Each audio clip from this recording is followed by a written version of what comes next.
I really just love doing a very basic stream with no stress. Just nobody even cares to watch, you know? We'll just do... What is... Oh, I stopped pressing the forward button. Okay, that's weird. So last time I made the controls in the air much stronger, so as you can see you can totally change direction now. If I press the button to turn off the old system, it took way longer to change direction. Ah, is that a possum that you're using for the thumbnail? Well, it should be a hopping mouse that is AI generated by DALL-E. Just like that last one I did. Oh, this is looking a lot better.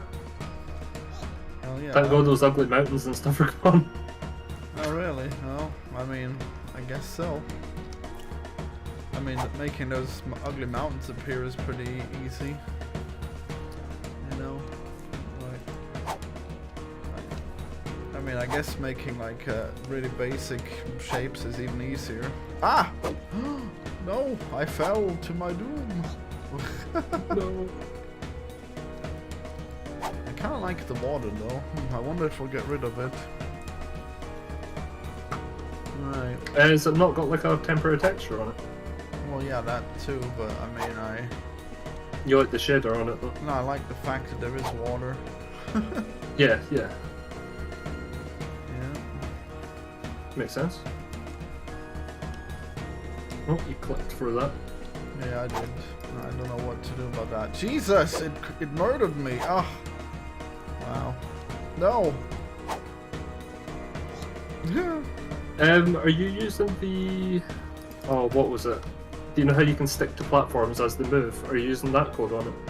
What? What code? I think it was like... Oh, what was it? We used it on the chicken game. You know how we had moving platforms and your character wouldn't move with them? They would always clip into them? But then we fixed it by using... Oh, what was it?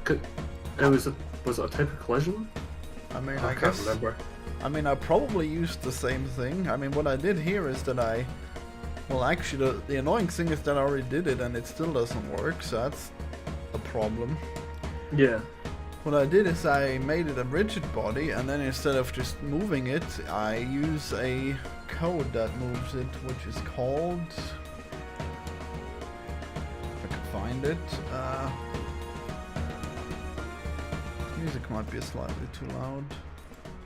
Move position, which moves it in a way that it should push objects. If I show you... Wait, are these gonna kill me? Let's find out. Yes, okay, well that's... Maybe these ones won't. Yeah. See, it pushes me off like that. Normally it would just clip into you if you just move it, but if you use move position, it does that. Yeah, so that's in the same... That's used for the thing that you clipped into as well. Yes, but it's also... There's also a code that's used for these things here that makes it so that you are moved along with it, and apparently that seems to make some kind of contradiction. Hello, Darmon. Hello. Yeah, like the code that makes me stick to the platform like this is contradicting with the other code. Maybe I should turn that off. Yeah. I is guess that custom code, or is that like yeah. pre-built thing? Of course it's custom. Right, you should use the one that we used for Cracked Up. I mean... Because that's like the pre-built-in Unity thing that seemed to work. What? I mean, those platforms are moving pretty slow, don't they? Wait, do we even have stuff like that? What are you... Yeah, we had blocks that moved up and down, and before you used to clip into it, but then we added the thing that fixed it, and it was... I'm pretty sure it was something to do with like either the collision or the rigid body itself. Oh no, you left the server down on them. Hold on, let me invite you. Well, like I said, it's that move position thing. There's no way it's anything else. Ah, right, okay. Alright, Danon is invited. Yep, remember Squid Invaders? And I almost pressed the button to end stream. That would have been embarrassing. I mean, I guess it wouldn't have mattered too much since there's only 3 people watching. God, I can't... Wait, how is it supposed to work? You're probably supposed to not be able to run up the wall and then jump and then double jump back onto it. I don't know. What? God, the controls. What is it doing? I'm not pressing space and then it doesn't jump that time. Okay, but the other time, yeah, it just jumps off just because I'm holding space. Okay, so I guess we don't want that. Okay. Is the object set to kinematic? Yes. Apparently that kind of thing. Oh, right. Howdy, everybody. Hey. Oh, hello. You saying it shouldn't? Hey, yo, it's been a long time. Oh yeah. Probably not that long, right? Or maybe. I'd say it's been at least a year, maybe a year and a half. Damn. Yeah. Oh yeah, I'm thinking of someone else. Because when I was there, I think you were still using. You like switch channels to do devlogs and then switched again or something. I was there before the switch for a bit or something like that. Oh. You had two. I think you had 2 channels doing devlogs for a bit, right? You had I guess. Game Squid, and then you had your Himsel. No, this is Dev the or same Game channel. One. It's just renamed. Well, you renamed it now. You used to have 2 channels. No. Let me check. The other one was just called Florian Himsel. That one's Oh, still yeah, there. That one has lots of logs. Yeah. Yeah, I think... Let me check. No, that was way too long ago. Never mind. Yeah, you just changed your name then. Yeah. Yeah. Because I was watching your streams since all the way back then, too. Oh, that's cool. Oh, I made it. And I don't clip into that. But what is this green stuff? What? Why is there green stuff? What does it mean? Huh. Oh, I see. I need to press the button first, right? Wait, that doesn't exist yet. Okay. I know that you're using dot move position. Are you using dot move rotation as well? Yeah. Yeah. Oh. Oh wait, am I? I mean, I think so. Let's find out. Yes, I am. Yeah, that should all work. Tragically, it appears not to. Damn. I mean, gee, there's so much to it. I made a code that made it smoother to rotate. Maybe that's at fault somehow. Who knows? Yeah, there's probably a button that you need to press to make this happen. Right, and then I have to go past here, which isn't too bad. So you're a big fan of Poor Mouse, right, Danon? I mean, I found you because of Sterling's video back then, so... Oh, wow. And I thought I had surely alienated everyone from back then by now. Maybe. But, you know, if you released... I think if you were ever to make Poor Mouse one day the way it was intended, maybe with Poor Mouse 2, you'd probably get the old, like, publicity you got back when they, like, oh, it finally came out, but... You think? I think Sterling would cover it. Maybe especially if you tried messaging them. Seems unlikely. Yeah. I mean, I have this theory that they saw some of the content I made at the time and then didn't want to talk to me. But who knows? Have you tried reaching out? Yeah, I think back then. I don't know. Yeah, I'll probably try again eventually. I think you tried to reach out for Ballfrog, didn't you? Yeah. Yeah. Well, nobody cared for Ballfrog. They promised to play my friend's game, Red Alliance, because they covered it on their video back then. Somebody tried to steal it, and they promised they'd play it. Never played it, so I don't know. Unreliable. Yeah, a bit of a bummer, but yeah. You'll find out that most like marketing endeavors are unreliable though. You have to kind of like keep up with them all the time. What? Yeah. What is lagging me? Oh, right. I guess there's at least one program that must be destroyed. Yep. Anything else? OBS? Just OBS. Wait, what? Oh. Oh, it's the... Oh, is it the... Those things? Is it the darts here that make lag? Probably is, isn't it? Let's Or find out. are you destroying them then reinstantiating Yes. them? That would be why then. Well, I mean, I kind of made a pool, but it's pretty unreliable. I don't know. Oh no, right. I guess Danon is pretty reliable at making that stuff, but for me, it's always a learning experience. I mean, good news- you can use Maphill if you want. No, come on, Reese. The good Okay. news, I was gonna say, is that Unity, since like a few, I don't know what version you're on. What are you using for this project? Is it like at least 2020 or Yeah. later? Okay. Yeah, they added in a built-in pooling library of code, which makes pooling pretty easy to Yeah, do that's now. what I'm using. So Maybe.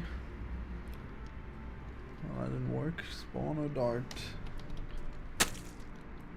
Okay, is it gonna run better now that they're all gone? Yes, maybe? I don't know. I guess so. Okay. I guess things must be optimized then. I mean, it's already doing some kind of pooling. I don't know. Wait, I guess I should restart to find out if that did anything. I don't even think you need pulling for this. I think you can just change the position rather than like I mean, that's pooling. reinstantiating them. Yeah, no. Well, that's pooling.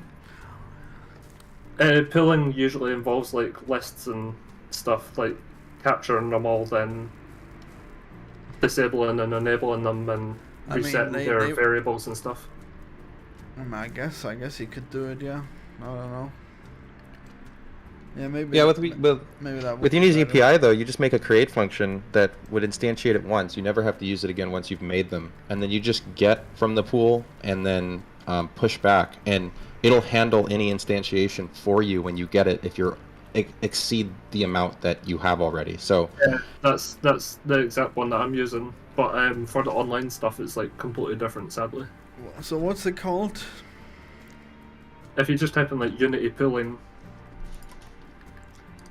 Okay. I'll get you the exact one that I followed. I think. Yeah, I introduction. mean, whatever. to- It's. Yeah. I mean, I think I already do it pretty well. It's just that something else is at fault. Wait, is there always garbage being created now? How is that possible? Okay, still now. No, now it's less. Is it less? Okay, there's garbage. All right. Well, I guess I should definitely fix that. Oh boy, can't wait to track down where the garbage is created. you know you can use the profile to actually tell you exactly where Yeah, garbage is I'm being aware. created, right? Okay. I mean, it doesn't really work if you have a big file. Oh, right. Yeah, I mean, I still have my ways. It's just a little annoying. I mean, even then, you'd still have to worry about it. To be fair, one big file is better than like a billion small files. Exactly. Yeah. I like to go in the medium. I like to go in the quite a few files, but not like crazy amounts. Reese probably does it the worst. Yeah, probably. I wonder why I'm getting 5 frames per second. Well, better than me, I guess. I wonder what 72 scripts on this one game object is causing it. Is this the pee pee poo poo stream? Yes. Of course it is. Can you not tell? It's every stream. What is up with my tail? It's jiggling. No, everything is bad. So I have to do I mean, I don't know if you can tell, but at the base it's like twitchy. Yeah, is that when you're flying through the air? I mean, it seems like it's doing it most of the time, but I guess it scales with speed. I mean, it also looks really bad when I swing, which I should fix. Oh jeez, these balls. Big. For the little horror project I was making a first-person controller for it, and I was going to go the route of whatever I was going to do, I was going to use a rigid body because I didn't like how the default character controller doesn't interact with physics well. What controller? Unity has the player controller, like built-in one. Yeah, they're awful. Yeah, I bet. And it works great if you're not having to do much with physics, but if you do, it overrides the physics and doesn't let your character get stopped or slow down over certain things. It's Yeah, so bad. Yeah, I don't know why anyone would use that. So you made your own. Very useful if you don't ever want your character to respond to much physics, which a lot of games, believe it or not, actually don't want you to. Like if they want the player to have complete priority over physics. Like a lot of first-person shooters don't want it, so when you get hit by a box, your character is going to then have physics push them back. They rather manually code that for specific situations because they don't want to interrupt like the gameplay. So that's why. I think I've only seen player controller things in tutorials. I don't think I've actually seen them in a game yet. Most I might have, though. Wow. Most of those like packages that have like a pre-built character controller or some sort of asset you can get that handles like that kind of stuff for you, so many of them default to using that as their base. You have to like manually look up a physics one. Like for a first-person shooter, they're so uncommon, which sucks. Like for anything else, people always go the physics route, but for first-person stuff, they default to that. I understand why. It's just it didn't work out for my case because my game involves driving and crashing into stuff, and I wanted your character to actually like interact with physics. Yeah. I forgot the music was still going because you were so loud. I turned it down now. Oh, Poorly Sam says, this is the first time in 3 years I've seen Poor Mouse gameplay. What has happened, lol? Oh, Poorly Sam sees Poor Mouse, I see. Yeah, I'll let Florian explain. Yeah, you like this new level that's just boxes? Oh hell yeah, I bet that's what you always wanted out of Poor Mouse. Yeah, basically, well, I guess I'll talk about it in a video soon, but basically there was like way too much stuff that was gonna happen in Poor Mouse. It was gonna have bosses, open worlds, and NPCs and quests, and then on top of that it would have all the cool platforming that we're seeing now. So I decided that we should go with just the platforming for now, and then we can add the other stuff later if we want. So hopefully that'll be good. So what do you think, Dan? Do you think this would be fun to play, what you're seeing here? I always thought the movement looked a lot of fun. So I think gameplay-wise, whatever location or environment you had, it'd be kind of cool to explore. I guess it just comes down to like, I don't know, what you do for the like actual levels and stuff, like how fun, maybe how fun the design is or the pacing of it and stuff. Like if it doesn't just drag on or whatnot, I don't know. Oh yeah, we'll have to do a lot of play testing to make sure that everything is really engaging, I guess. Yep, stuff. That's definitely important. Probably should have done more of that with Ballfrog. It's probably a terrible comparison, or not really, I don't know, but the best I can think of is like there are a few games that people love. I mean, the series is very mixed in terms of if they're good or bad, but I feel like the closest comparison of a game I can think of what you're making so far, it really reminds me of Sonic. And just don't follow what Sonic just don't do what Sonic did badly. Like follow what people like loved everything. about Yeah, Sonic. I'll try to avoid doing everything badly. Thanks, Sonic. So they have some levels that. Oh, go ahead. Sorry. I can't hear you for a while because there's an airplane. I don't know if you could hear it on stream. I hear it. Yeah. What I was gonna say is Poor Mouse is more turning into like a parkour sort of game, like a parkour. What's this? What's this map called? Like What's this obstacle map course, called? right? Yeah, right. There you go. Yeah. Sorry, I couldn't think of the word.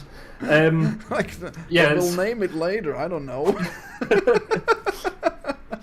It's more like an obstacle course, a free running obstacle course type thing now, which is pretty good. I think there should be a mix between like the original style where you had to do some things, and then there's like maybe dungeons, which is more like this style. I think that could be pretty cool. Even if you just make like a hub world and then each level's like its own contained world like this, that could be Well, pretty yeah, I was cool. gonna say what Sonic did, like the latest Sonic, people loved. A lot of people loved, but that's not a great example because there's even better ones that do slightly better, like better stuff. But they often have their levels like broken up between like a fast section, a little parkour section, like a combat section. You collect a bunch of stuff section. The part that people hate is when the game slows down too much. Yeah. Your game, your controls, you're not about being super speedy, so you could probably let it slow down a bit, but I think just having that little variety throughout and changing it up, like between parkour and avoiding enemies or fighting enemies, would be a lot of fun. Especially if on some levels you had like a huge threat actively chasing you throughout the map, like a bird following you, and you have to keep going.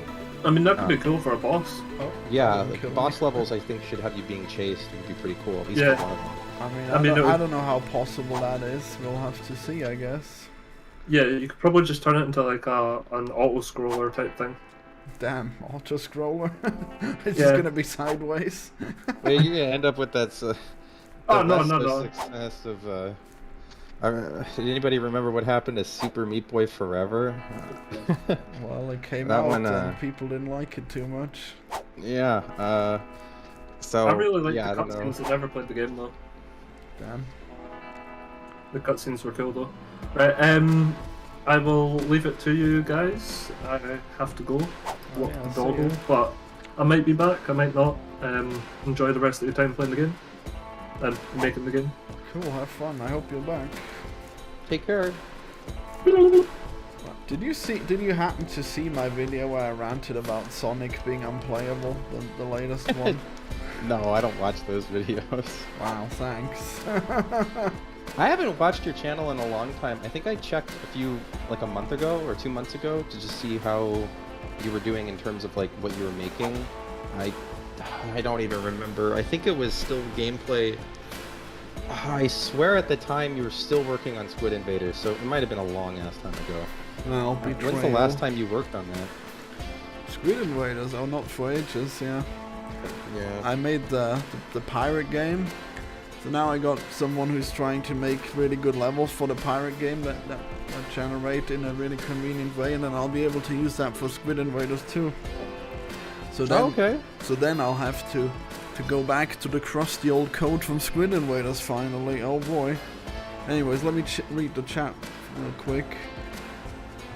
Who are your homies, Florian? Introductions are in order. Well, this is Denon. He works on all kinds of not safe for work games. Right? Denon? Yeah. I heard it. I didn't know if I was. I didn't know if you were gonna introduce Well, Reese. 'cause well, he was Reese is here, the but- one who makes my games and my videos, such as Ballfrog and all of my video editing. And he just left, so tell us more about what you do. I I study game design and tech. I would say I don't really make games often other than like for myself. I make games for other people, and I study game design and game engine tech and stuff like that. That's all I do. I see. Yeah. Big reason is because I don't know how to say, like I oftentimes when I'm working on my own projects, I'll get carried away with learning a specific thing about it and then going down the rabbit hole of learning the best way to do that thing. So I can't just make a game and then have something be kind of half-assed unless like I'm really shoving out to make it and finish it. I usually go down each rabbit hole of each individual like thing. So I was trying to make this car game in a week, this car horror project. In a week. Oh, wait wow. 1 sec, sorry. Of course, that didn't happen because despite buying an asset that would help me do the car physics, because it was like the best asset for car physics, it would save me time, and I realized it would be too much of an undertaking to do all of the car stuff myself. Because I started it, I made a working prototype, but I wasn't happy with some parts of it, and I was already spending too long on it, so I skipped to just working on my character controller. And that project partially took much longer time to be worked on because I kept having more interesting ideas that I wanted to explore for how I wanted the game to function for a horror project that could be at least somewhat unique and fun to play. But also, I wasn't happy with any of the controllers. You know, I'd find a tutorial online for a controller. There's thousands of them. In every single one of them, I wasn't happy with how they would do things. It was like you'd have to do some of the movement was like kind of overly complicated, or to handle a certain case, there was a whole bunch of like cases you had to handle, like specific ones, like going upstairs, going down slopes. And I was like, well, why can't I just why can't I just have a system that works with all of that pretty easily without having to code in these specific scenarios for each one? And eventually I found a tutorial on how to do my own custom forces, basically custom physics on top of the existing physics engine. And I was able to handle all of that with really simple code. And then I went down the rabbit hole of learning the whole physics engine for Unity and how to avoid all the issues that a lot of people run into doing like manual movement and stuff like that. Yeah, that's a lot of work, I guess.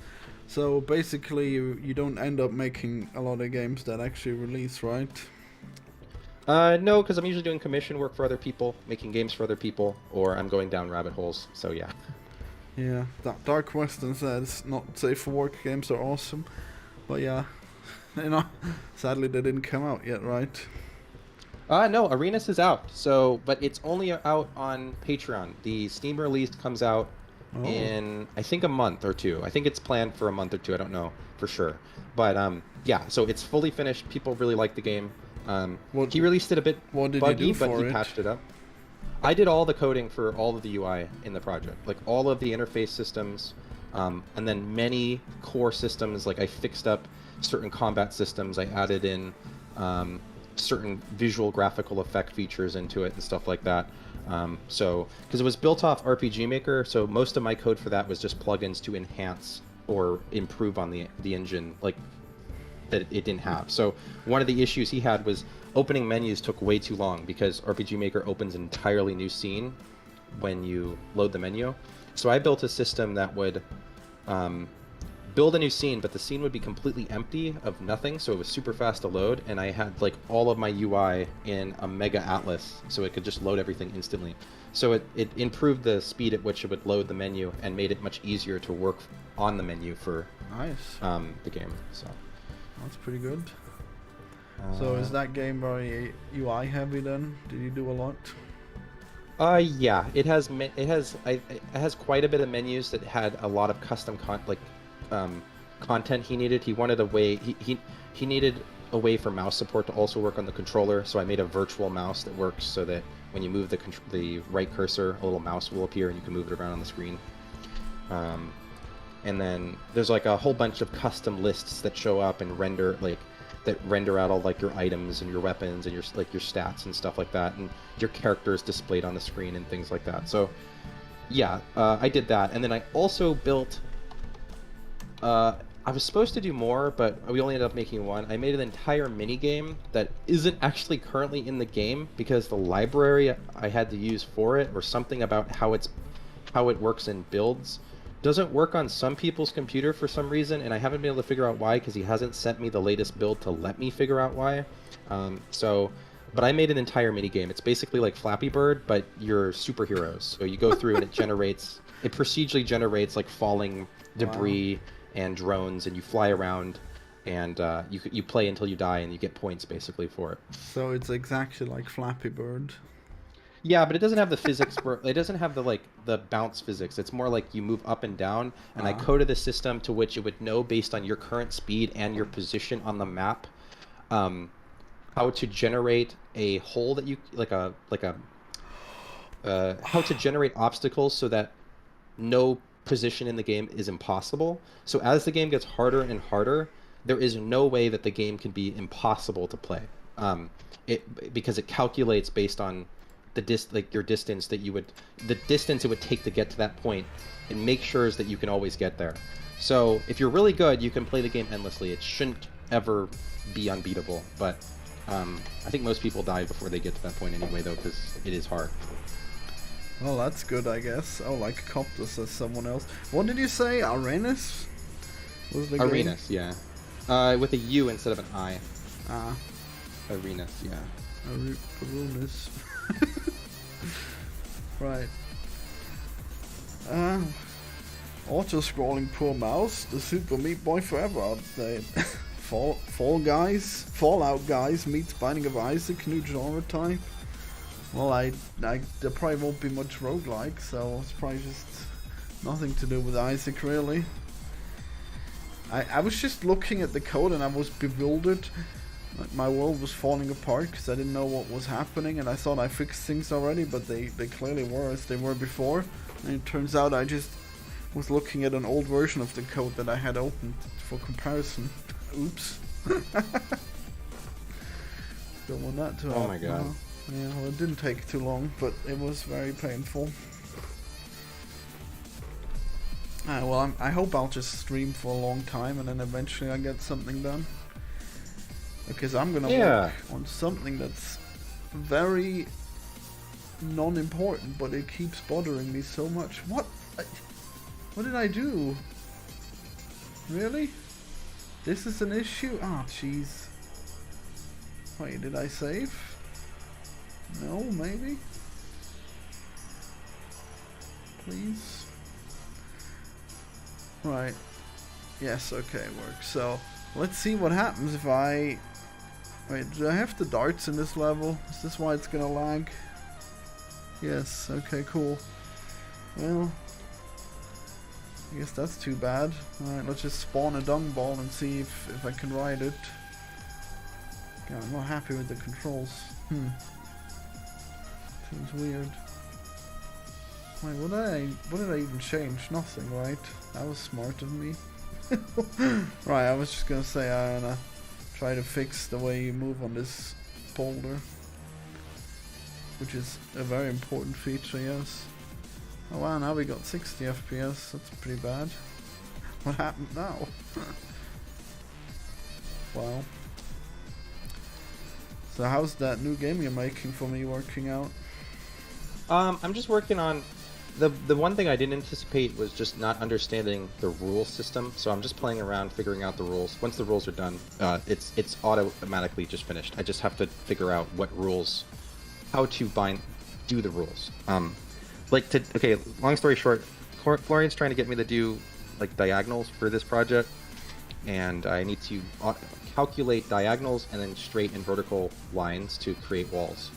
And there's an algorithm you can use that games have been using for centuries now. I guess it'd be a century now. I think it's a century, right? Centuries? No, maybe a decade. Century's not right at all. Yeah, games wouldn't have... No, centuries are very long. Yeah, it'd be a decade. Games haven't been out for centuries, no. I think cars are Century's out for a 100, century right? So now. decade's 10. Yeah, decade's 10. So anyway, they use a system where for each tile they'll scan the neighboring tiles and then use a calculation to put into a bit what is surrounding that tile, and then based on what that calculation is, you can map it to a tile. So it can automatically know what tiles to use based on just its position alone. You don't have to do any other calculations or anything. It's just automatic, like almost pretty much for free. So all of that is set up. I'm just trying to figure out the rules, because the rules are what define what value you get out of that tile and then what to map it to. So I'm just trying to figure out, based on kind of a pivot point and the objects that I'm working with, what rules that I want to make the diagonals work, and then how far I can push it, because I can already do diagonals, but how far can I max? Like, how many, like, can I connect certain diagonals to straight walls? What pieces do I need to make them so that you can make a diamond shape if you want, or you can make a straight shape that diamonds off at the end or something, or like... So I'm just looking into that and trying to figure out all the use cases for that, and how many tiles I would need to create, because I need to make variations of the objects to pull from, to make sure that they connect properly. So you're talking very technically. I wonder if people are confused. Anyway, so like the tiles in the ground, they have either like a diagonal wall or a straight wall, right? Or what other states can they be in? You have to have, well, you don't have to, but to make it look nicer, you'd want a diagonal end piece, because if, let's say, you had a block. Let's not worry about that for now. like the actual diagonal. I mean, if you don't use a diagonal edge piece, you would just have it like overlap with another wall, which should be fine, really. Like I mean, yeah, I guess you could make the things, but the important thing is the other thing first, like making it work before you add the edge pieces, I think. Well, it's gonna work. I already have Okay. the best way. The best way to explain this is I'm testing it with sprites now, and I could screen share in a second what I'm doing if you want to see it. But I'm testing with sprites just to get the Okay. rules right, because I know it'll work. I already tested it. It's just a matter of now I'm just trying to figure out. I'm trying to figure out how I need to make the meshes, like the objects. Yeah. So to figure that out, I'm using sprites and a pivot point just to know where like I would need to rotate them and stuff, and where they need to be, their origin needs to be, so that I can make them later. And so I'm figuring out the rules and how many different variations I need and I can get away with, and how many I can get away with just rotating or flipping the scale, because the less would be better Of for course. development Well, you probably purposes. don't need many at all, really. Like, I mean, the diagonal wall should only have like 3 possible options. It's like both edge pieces or no edge pieces, right? Is that 4? Kinda, but I guess the best I could. I mean, there's different ways to do the diagonal. There's a simpler way, but when I thought about it in terms of like mechanically, the simpler way didn't seem like it'd be as fun because there's so many ways. The simplest way would be to just map a part of a diagonal to each block, like each block on a grid. The problem with that is a diagonal would take up 2 spots on a grid, usually because of the way its shape is. So because it takes up 2 spots on a grid, you'd have to destroy it twice in order to break through, or somehow connect the two Yeah, makes sense. together. So I was like, well, that's kind of dumb. I don't want to have to add extra stuff. I want to just be able to just use one type of mesh. So another way was to set the offset. I'll just show you, I guess. If you have a moment later, I'll show you. I'll show you what I'm trying to figure out Might here. as well show me now. Yeah. Do I have everything set up to share? Yeah, I can. Okay. Wait, am I showing? Yeah, okay, my screen's fine. Alright, well, whenever you're ready. Man, Yeah, I just heard my roommates. Some noise racket was going on downstairs. I don't. hear it. His dog or something. I don't know. It sounded like there was an earthquake downstairs. Okay, let me Jesus, I can't believe the way it's working. It's really blowing my mind. Like, whenever I'm jeez. See, when I'm walking on the thing, it works fine, I guess. But then when I stop walking, I just keep going, which is like, it's supposed to stabilize in the middle, I guess. Wait, no, I guess I decided not to. Jeez. Where's all this code? This is a nightmare. I had it working, and then I redid like a lot of code, and then it stopped working, and then I have to let me set myself redo to... everything again. Are you sharing? It should be. Oh, okay. Yeah, there you are. So what I'm doing is, you can see I have all these different variations, and this down here is me testing connecting them.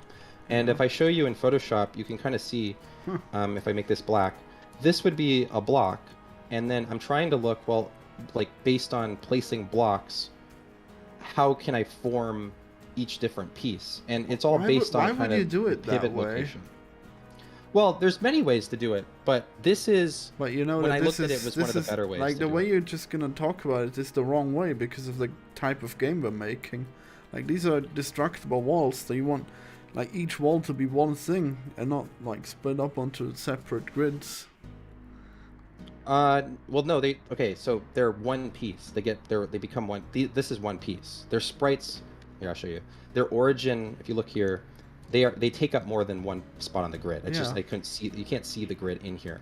So Right. these pieces. The reason I'm doing it this way is because, based on a per block placing, like a block is just one solid piece, doing diagonals in this kind of pivoted offset way was the best way I could see to do it, where you can destroy the whole piece, because otherwise they'd be sharing parts of the grid. Because Yeah, there's different exactly. ways you can because there's different ways you can draw it. Like if I drew a little square here, and then I wanted to branch off a diagonal in some way, the naive approach I started with was, well, I could just connect these two together. But the problem with that is it's too thick. This is a really thick wall. Yeah, that's how they did it in Stronghold Crusader, that game that I showed you. Yeah, and I just think that looks stupid. If you want, I can do it this way. I mean, it looks fine. It just it doesn't work the way we want it, because we want the diagonal walls to be different.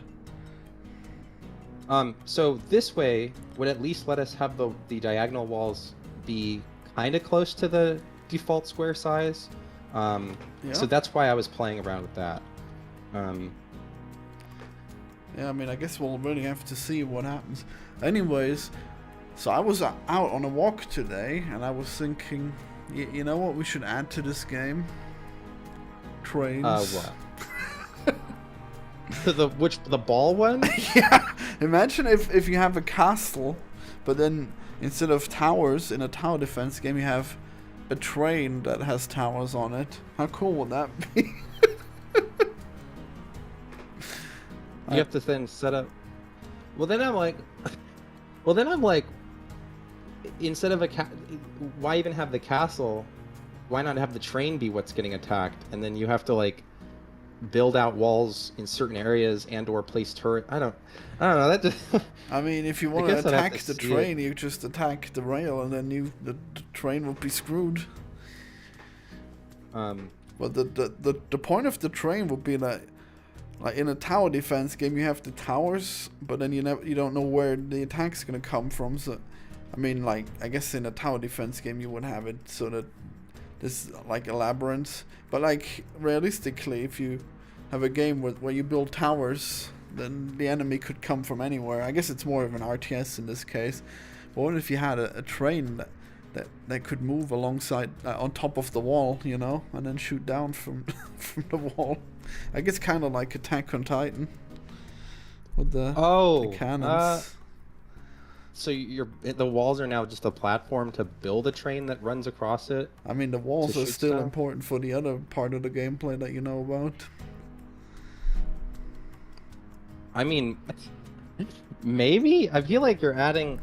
I mean, we'd have to... I feel like you could experiment with it. I know, it's too bad, because but... I'm thinking, yeah, I should hire this guy to make a small game that doesn't cost too much. And here I'm thinking, yeah, let's add trains. And well, that's why, like, when I offered my rate, and then you were like, well, how long will it take? I was like, well, what are you trying to make? Right? Because, like... Hey, I came to you with this train thing before you finished the prototype, okay? We wouldn't have discussed the price fully yet anyways. No, I know. I'm just like, I'm doing the prototype. I'm following with what you said. I'm not going to suddenly try to add a trade yet. But I'm just like, when you try to ask for an estimate, and I know you to be somebody that likes to change things a lot or add things, it's kind of hard because it's like, well, what are you trying to make here? Because I haven't changed it yet. Jeez. Are you gonna make? I mean, because from what I can tell, you're the Star Citizen of indie game devs. Like you make a promise of a game and then you spend 10 years. Excuse me, Mister's never made a game. Great. I finished a game. Thank you very much. Which one? Not mine, but a game. Oh, great. Yeah, maybe I should just make an acid. I did make a small. I did make a personal thing that I finished, kind of, but I won't get into that. You know, I made like 20 games, right? Yeah. Yeah, you do know that, right? I mean, yeah. How did that just die? What is anything in this game? Why did it die? Dude, I made Ballfrog last year. What are you kidding me, Star Citizen? Unbelievable. Well, you know, you had Poor Mouse, which people have been anticipating for, I don't know, it's 6-7 years now? Well, yeah, and I'm finishing it now, so there you go. And then you had Squid Invaders has gone through 2 different variations, if not more. No, I don't think it had. Well, yeah, I guess, I mean, there was like a version where it was just one city and you could just fly off and you didn't need to defend the city, but that was not very long. Like, there's only been like one iteration, really. The one with the randomly generated world, you know. So here, if you I'm going to show you just some of my thought process of why different ways I know I could do it and why I'm trying it the way I'm doing it now, just because I thought it'd be the best way to like. I'm not currently watching a stream. Make Tell it. me if there's anything I should see. When you're ready, I'm. Don't worry, take your time. I I'm mean, still just messing. I'm not really doing much. I'm just like so confused with this. Just tell me whenever you want to show me something. I can show you now. It's here. I'm up it over. Okay. If you have a block here and you were to put a diagonal down, obviously I just told you, you can break it up into 2 different tiles, but this would make diagonals OP because you'd have 2 layers of protection basically, and Yeah. because the ball can't go through. So the second option was to make a diagonal piece that looked like this, but my problem with this kind of piece is that it bounces, it would destroy the block in this 2-way configuration, and when I was looking at different variations to which we could rotate or move this, it didn't seem like the flexibility of how you would be able to make your diagonals, it didn't seem like it was at like that great. Like I ran into really some like other the issues. system that you're going for currently. So the system I had now instead was just to do these little segments and then use a pivot offset. And so that's what I'm trying. It's What's a it's in. pivot Just, offset? if I show you in Unity, you can see this is the sprite, this is the sprite border, and this is where the pivot is. So it'll rotate Okay. on this point. And all of them have a different pivot based on, if you look at the tile configuration here, I base it off of, like, okay, if you place a block here, the pivot is where this object is based in here. So this tile would make the object spawn here. If I go here, this pivot would make this object spawn here. And you can see that reflected in where the location of the pivot is Yeah, I guess. for these. Yeah, so that's, hopefully it works. It should make corners better. It's gonna be really but- confusing if you have 2 of those walls next to each other. Try that now if you can. Oh, I already did it. The 2 walls works, but they run into issues where if you put 2 walls next to each other and then try to put a solid block at the top, the rule set gets confused. So I was trying to figure out the right order. You have to, not only do you have to make rules, but you have to set them in the right order. And that's what I've been trying to figure out with this very schizophrenic, chaotic. You made the game of life. So yeah, Did this you? is me playing. This is me playing around with figuring out the rules and stuff like that. So I've just made new tiles. Are you familiar I'm with about the to- game of life? Yeah, I am. I Okay. am. That's not what's happening here, right? No. This is me going in and going. Just wild. Does placing these 2 next to each other work? Make No, the, like, as a- oh Jesus! Why do they turn into each other? What? No. So it's this using the inbuilt tile editor. I hope yeah. not. So I'm Oh, using the really? built-in one because Wow. it would be simpler for me to figure out how to do the rules.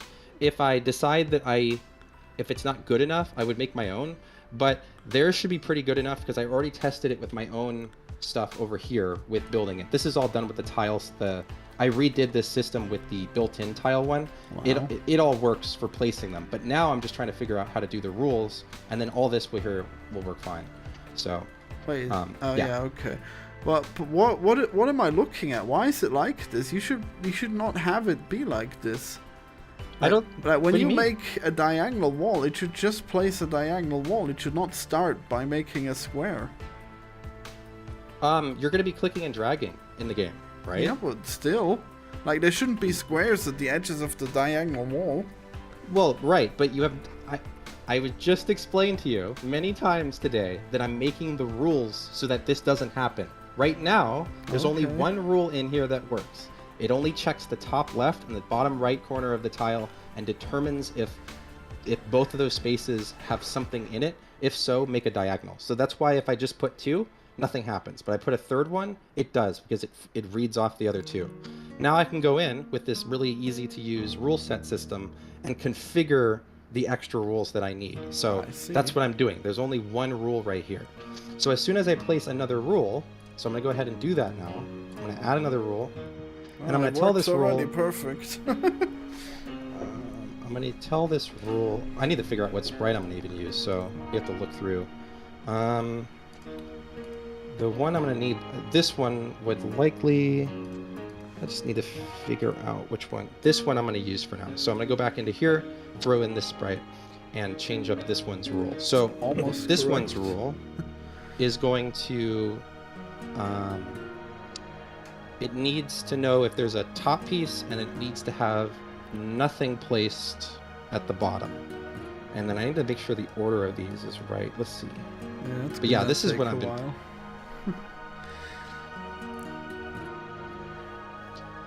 Yeah, I guess that's pretty cool. I hope it works. But yeah, And then if I need extra rules, you can extend it and then check another layer of neighboring ones. So, yeah. well, I guess it's pretty hard to imagine until it's done. Yeah, it's a bit tricky, but I'm doing it with sprites because once this works, all I have to do is make it work, make the 3D conversion, and it's done. So. Oh, Anyways, but are you going to make the mesh combine so it's like all one mesh and stuff? no, I don't have to. no, you can't, because it'll be destroyed, like piece So- by piece. Yeah, so Florian has a point where destroying it, you need each piece to be able to be visible, and if it has stuff missing, like a side missing, it would show up. However, I could make it so that when it's destroyed, it updates the nearby pieces, but that would be too much work. It's Yeah, easier. Yeah, to there's just no make way it. that's a good idea. Yeah, Okay, I didn't realise that it was a bit quicker game, but I've just read the title. it makes Forget. sense. Anyways, I should read the chat. By the way, I'm back to trying to work. Once Squid Invaders comes out, I will have no reason to continue on this planet. Okay. He's Canadian. He needs to let the robber in. Oh wow. Well, I guess I should be reading these in the correct order. Before that, the guy says, "You're telling Arenas guy to check downstairs in case there's a robber." Right. Wow, I can't believe they noticed that you're Canadian. That's amazing. Or did you say it? Who is Canadian? Wait, you're not Canadian? No. Wait, you're not? Ah, jeez. No. I'm confused. Florian, have you seen Everything All at Once? Yeah, it's a great movie. Poor mouse, is he impoverished? What's the story of the title? Well, it's more like poor because it's dying a lot. And maybe it's like a test subject mouse, you know? Being experimented on. You never know. That could be cool, giant scientist looking down at you and stuff. Yeah, just puts the cheese in the end. Yeah. Or it keeps moving the cheese. Yeah, cheese on a string. Damn. Like you're super close and his hand just comes down like the SpongeBob hand and then pulls it up and then puts it somewhere else. Damn. Such cruelty. Yeah. Alright, I gotta get work done. Let's see. Are you doing anything currently? Oh, I'm still working on it. Well, you don't have to stream, but I guess it's fine if you do.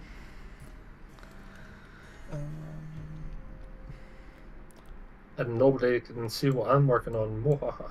Yes, your secret project. Oh yeah, I keep forgetting about the ridiculous ragdoll, and you can stand on it now, I think. Yeah, and then jeez, I made this thing where where it takes where it sticks to stuff in a way that, like, if stuff yeah. moves under you. Yeah, that's the mountain of ragdolls. Ooh. You know how to do ragdolls better now, though, don't you? I mean, I don't know. I don't know if there will be ragdolls. I mean, I can't do it worse, so I guess that's a bonus. Yeah. So how is it you're doing it just now? Do you like apply colliders to the bones or something? I don't even remember. It's been so long since I made that mess, but I really should stay on focus and try to make that ball work. Right. What do I do? Oh, is this like the dung beetle ball? Yeah. Yeah. I've just seen it spawning. I mean, I really shouldn't. God, why do I do this? This is like the least important feature. Alright, what else is there? Double jump, wall run. No more sticking to the ceiling. Dung ball figs. I made the button that you have to butt smash, so that's good. Does Frog Game, Mouse Game, and Squid Game share the same universe? Probably not. Yeah, I don't think we're going to get into the Himzo universe quite yet. Maybe a couple of games in. I mean, no, probably Ballfrog is gonna be separate, right? I don't know. Oh yeah, no, yeah. I mean, like a couple of games in, like a couple of more games, and then we'll maybe start thinking about a giant universe of things. I mean, there's probably gonna be like the Squid Invaders and the game Feast are in the same universe. I don't know about anything else, but also I don't know if Squid Invaders will ever happen.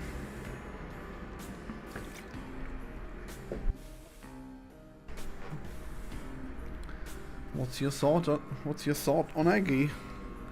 Well, he's pretty wild. What to do?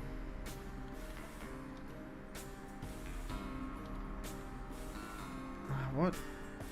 Why does it... Should I just... Wait. Oh god. This was a terrible idea. Maybe I can't do this. No, I can do this.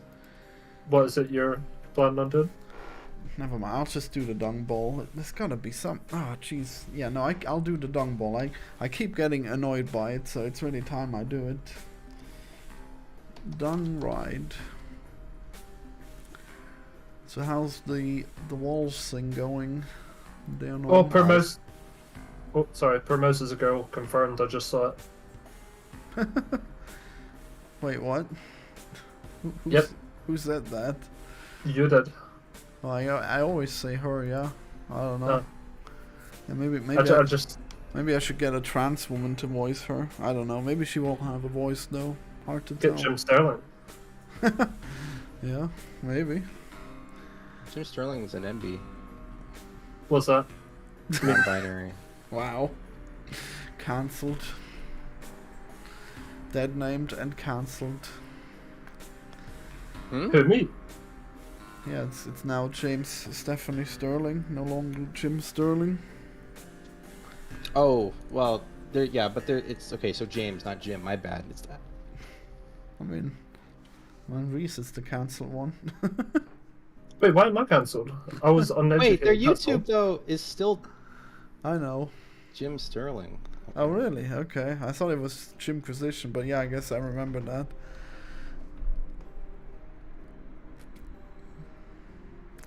Oh, well, I guess it's okay then. Maybe it's the character that's still called Jim. Yeah, maybe it's his online persona. Or their online persona. Or maybe they're locked out of the naming the channel. Jim is short for James. Damn, I guess that makes sense. Maybe it was James Stephanie Sterling all along.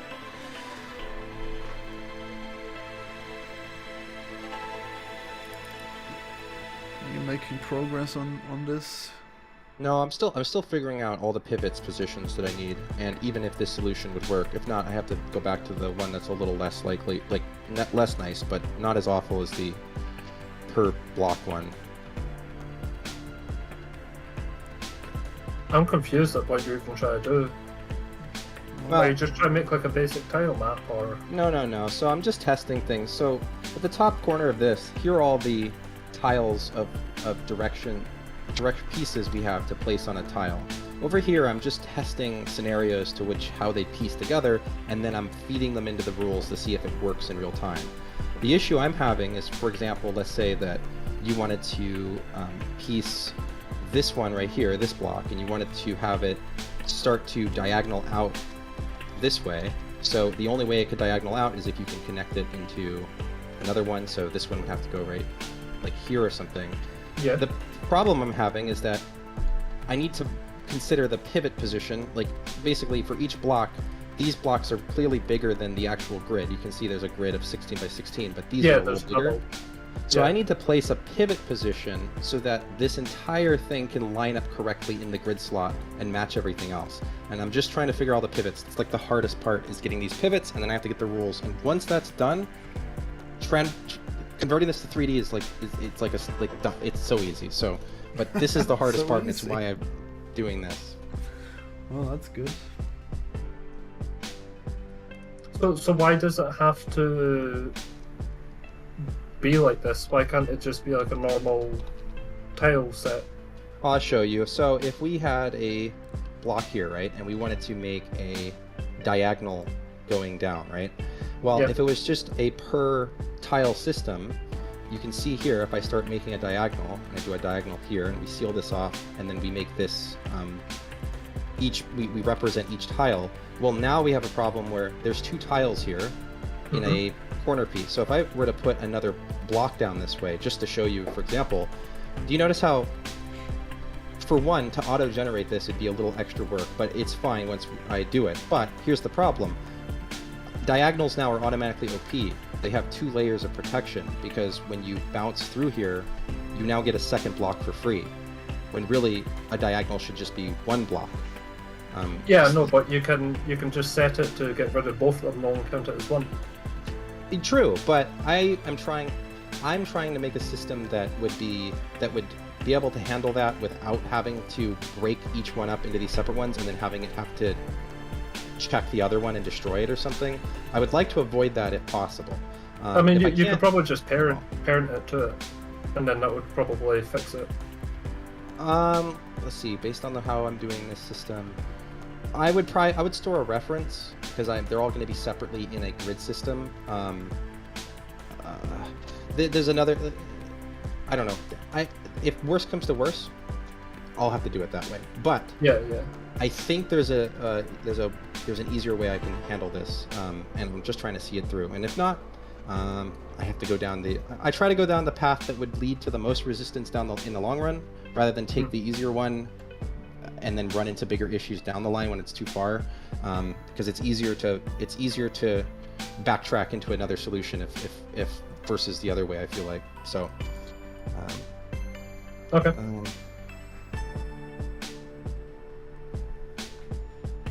Yeah, it's definitely good to do. Oh wow, this code that I've written for this dung riding is awful. Who would have guessed? Jeez, what? Is all of this doing it? What if I turn this off? Just swipe? Target 2? This all looks ridiculous. Oh, add torque, that must be it. If I turn this off, what happens? I'm probably still gonna roll, actually.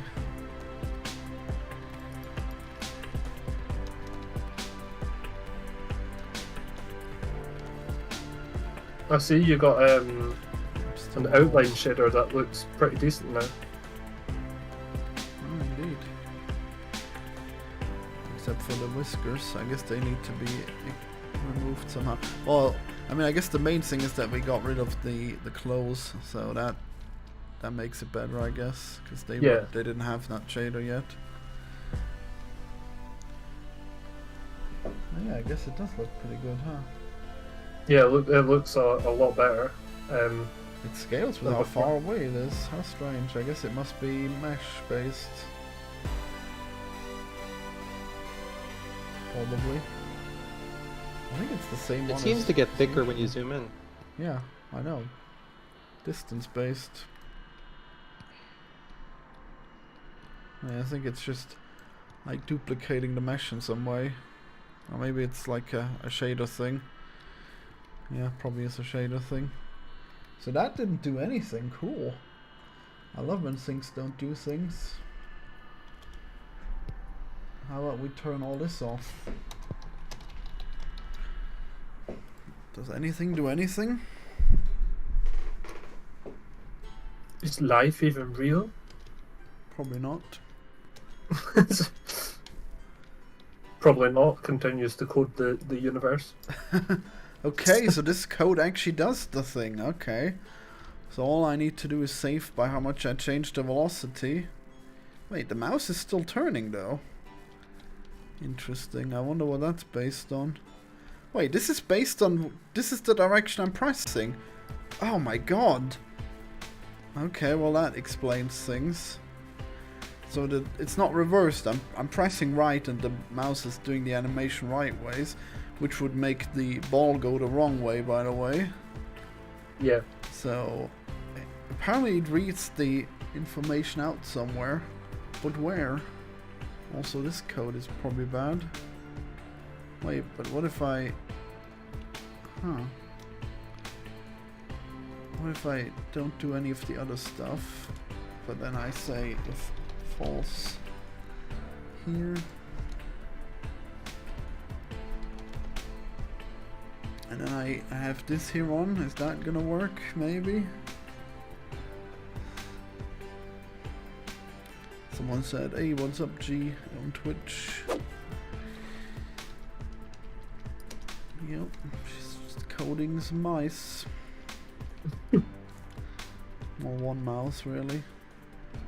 What is it doing now? That's confusing. Oh, okay. But it's even... Now it's not related at all to what I'm pressing. Ah, jeez. It's just having a party. Yeah, I guess so. It's tweaking hard. It's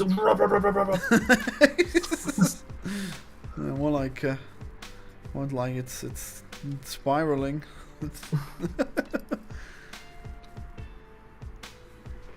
Okay, well, I mean, I guess that probably makes sense.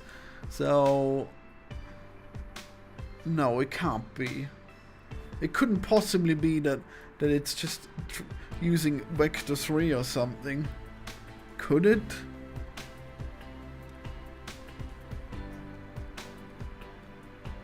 What is this velocity stuff? Do I need any of this? What if I just do this? Is this all we need? Wait, why is this flipped? Oh my god, this is... Yeah, this is a big nightmare. You know, I got this big ambition of making all these games. 4 games in 1.5 years, and then it's gonna be... Like, poor mouse, it's just gonna be me dying from looking at my own code. You know, it's just gonna be that. Really, it's just taking the velocity, is it? Okay. God, I really would like to know where it's translating the velocity into this thing. Wait, how does that code that I changed just affect this? Oh god, I'm gonna close the window. Actually, be right back. Enjoy it working mouse.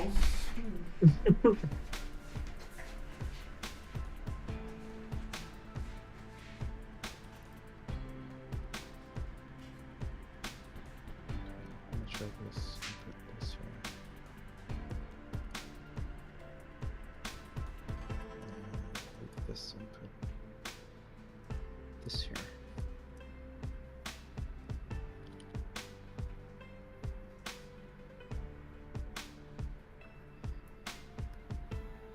God, tile sheets just give me PTSD. From your own projects? A long time ago, I worked on an MMORPG, and I used to do the graphics for it, and it was a tile-based one, just like this. So every time I see them, I'm like, ah, Wow. I don't want to do. Hey Reese, do you remember that breakout-based tower defense game I wanted you to make? Maybe. Well, Danon is making it now. Oh, nice. Yep. I mean, it looks pretty interesting, but it's pretty early on. Yeah. We hope it works out, because it'd be nice. It's gonna be easy to make stuff for once. This is like literally the hardest thing left to do until you decide to add trains and quantum teleporters and I don't know, whatever the fuck else you decide to put in there. Yeah. Next thing you know, you're gonna tell me, you're gonna be like, hey, actually, it'd be better if we built it on orbiting circular planets. Can you handle the gravity for that? And I'm like, what? Hey, I was thinking, what if we made it a roguelike, you know, and you get upgrades for your train? Oh my god. Well, I said the balloons idea because people are hooked on that game, and you make levels where you get like progression and upgrade your shit. Like, oh, do you mean the Bloons tower defense? Yeah, in fact, if I show you gameplay of what I've been putting together for Florian, you'd see I literally ripped off the fucking menu just to put the tile. Like, I made a menu look like it just because I was playing balloons at the time, and it's what I had in my head. So I put the menu for when you place walls down, it's like the same as when you put monkeys down. It's Yeah, like the same. It looks like the same interface. I thought that Ninja Kiwi like got hounded on for the new Bloons game. Did they? What? Yeah, I don't know. I thought they released it and then they kept releasing updates that made it worse and worse each time. I like I don't doing know. that. I just know I have so many people on my friends list that I've not even still played play it. Yeah, Uh, I've not even played the newer ones, but I'm pretty sure the. Oh, I will be back in a second. Sorry. I mean, it feels like Bloons is a Flash game, and it should have never made it to Steam. But I'm pretty alone in that opinion, apparently. Yep. It's all right. I play one. I kind of find it. I find it interesting when I get when you get a few levels in, but the first 20 stages are so boring, and I can't see myself to replay it enough to get far enough to where the game is fun. So I see. Well, I mean, I just don't like the art style. There you go. That's why I didn't get into it. I don't know. I guess it makes sense why the audience of it seems there's a lot of girls that love that game. So it's cute and but also mobile and probably because it is a mobile game. Yeah. Someone's calling out my hypocrisy immediately because I made Isaac and it's a Flash game that blew up on Steam. Yeah, I just, that game doesn't look that much like a Flash game, but Bloons looks like the first Flash game that I've ever played, okay? Right, because it was, right? I mean, it was, but then I immediately hated it and destroyed the website it was on, Wait, destroyed the website? Yeah, it was called Poo Grounds. It's gone now, Now only Newgrounds remains. Okay. Yeah, that's where Pepper was originally uploaded. I think there are people with balloon fetish that kept games like that alive. How could you have a balloon fetish? You can't do anything with a balloon, it just pops. Florian, do you want to know something really funny? About balloon fetishes? But before I worked for you, I was meant to go work for Ninja Kiwi, the people who made the Bloons game. Damn, guess you picked wrong. They probably would have made you way more successful. I don't. You don't think so? I'm gonna be honest, and I'm sure this is how It's all corporate now. But I feel maybe Reese is the same way, but I think even if an offer is better on paper of what you get out of it or where you can be with your career, oftentimes just the person you're working with you're more comfortable with or prefer rather than whatever offer somebody else has. So I've stayed working with people that I enjoyed working with rather than go off and I had potential to work on certain projects, like really big indie projects coming out, and I didn't like the vibe, so I didn't join. So well, still haven't figured out if Reese actually likes me, Yeah, I like Florian. Oh, cool. Florian's pretty good on toast. Yeah. I mean, I've had it with sausages before. That's pretty good. Oh, that sounds nice. I need to try it. Wow. I'm still credited, and I tried to remove my credit because I don't like that I'm credited. I am credited on IMDb still because I did work on it, on Amori, and I hate the fact that I'm credited on it. I don't want to be credited with that game, even though I did work on it a bit. Wow. And I tried removing it, and they said there wasn't enough evidence that I'm me. So. Yeah. Oh yeah, because don't they always ask for a Facebook official website or whatever link that you can provide? They require if you want to prove that you made a game, you just need to be on the credits for something. However, to prove that you're somebody who worked on a game and you want to be removed, you have to prove that you're that name that was credited, and that's so much harder to do when it's an alias.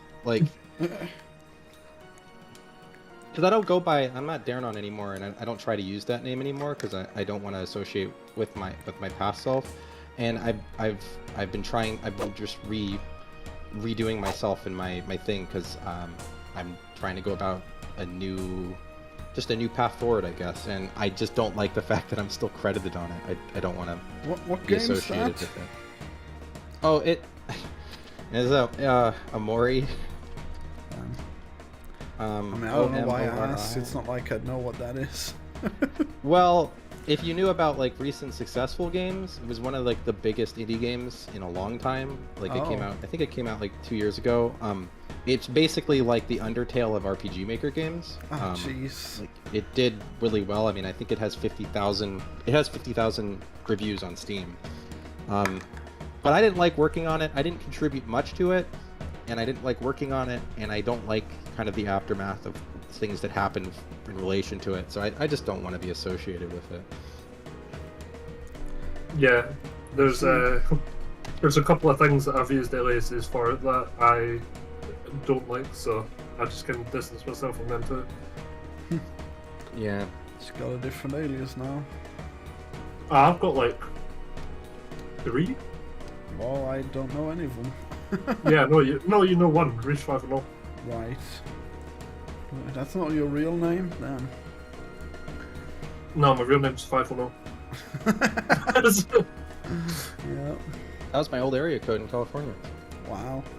That's why I named it. Reach 5 and all.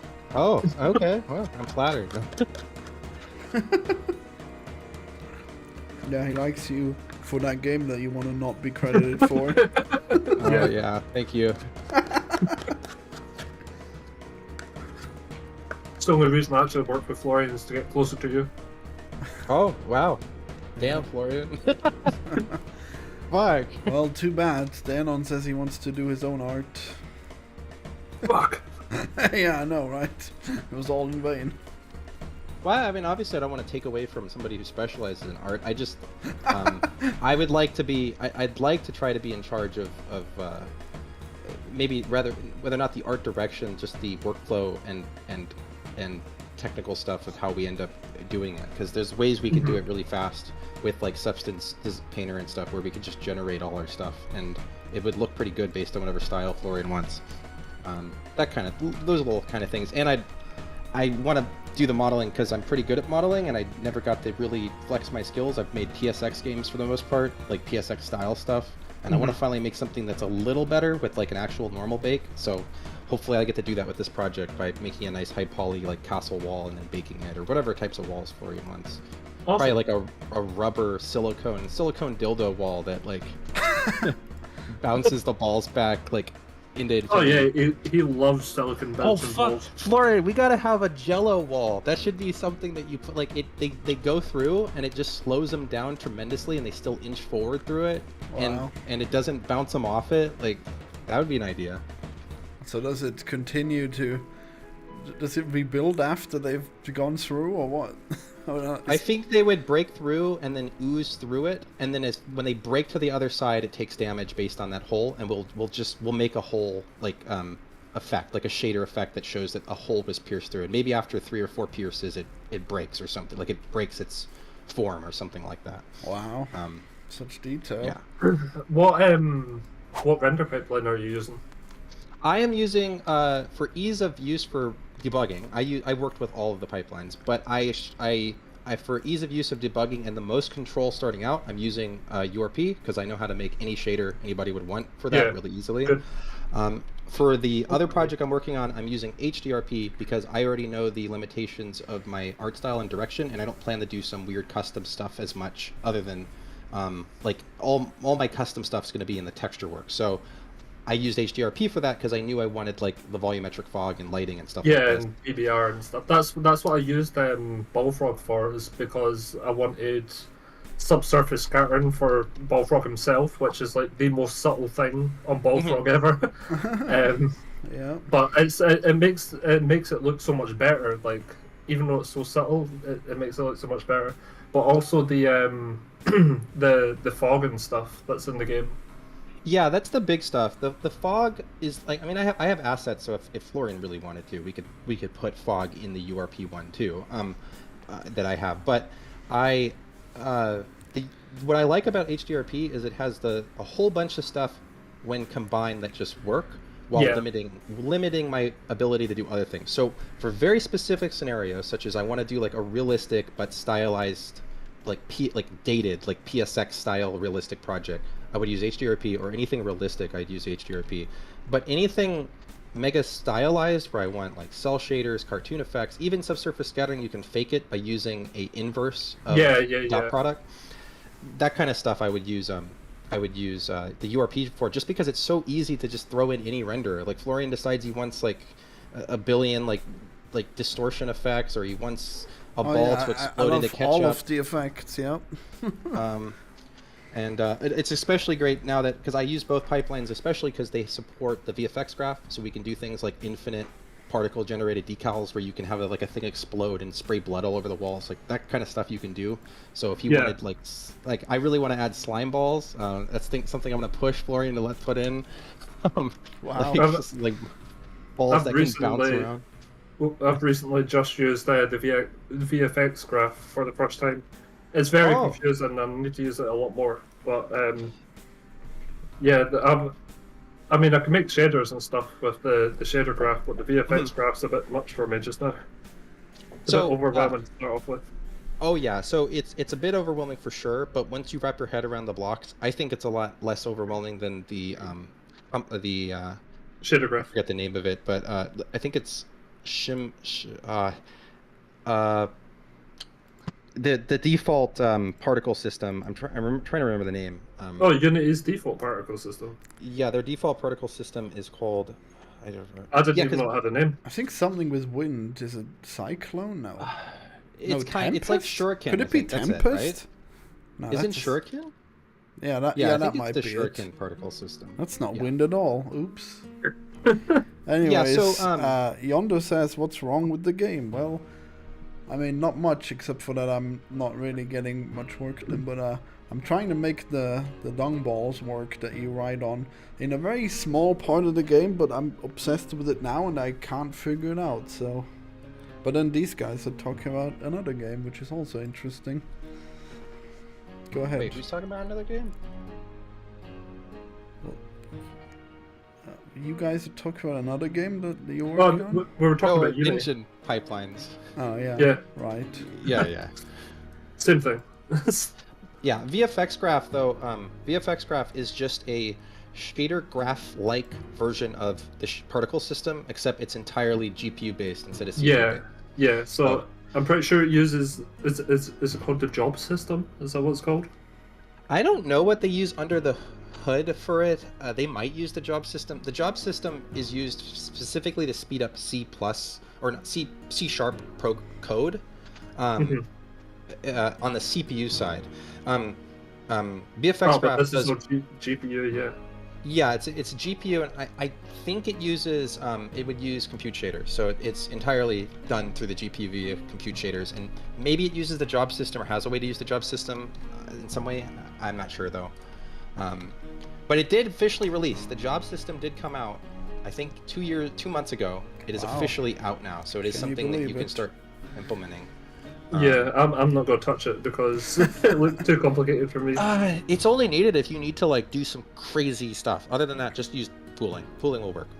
Because you only need it if you want to render like 100,000 super advanced, crazy, accurate, realistic simulated AI that can track everything you move at one time if you need to do that. And it's mainly used for like RTS stuff recently that I've seen, and bullets as well, like if you had thousands of bullets. Are you gonna use it for this game, Danon?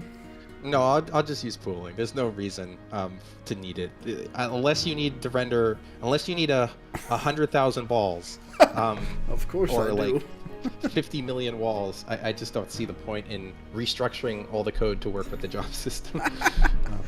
Damn.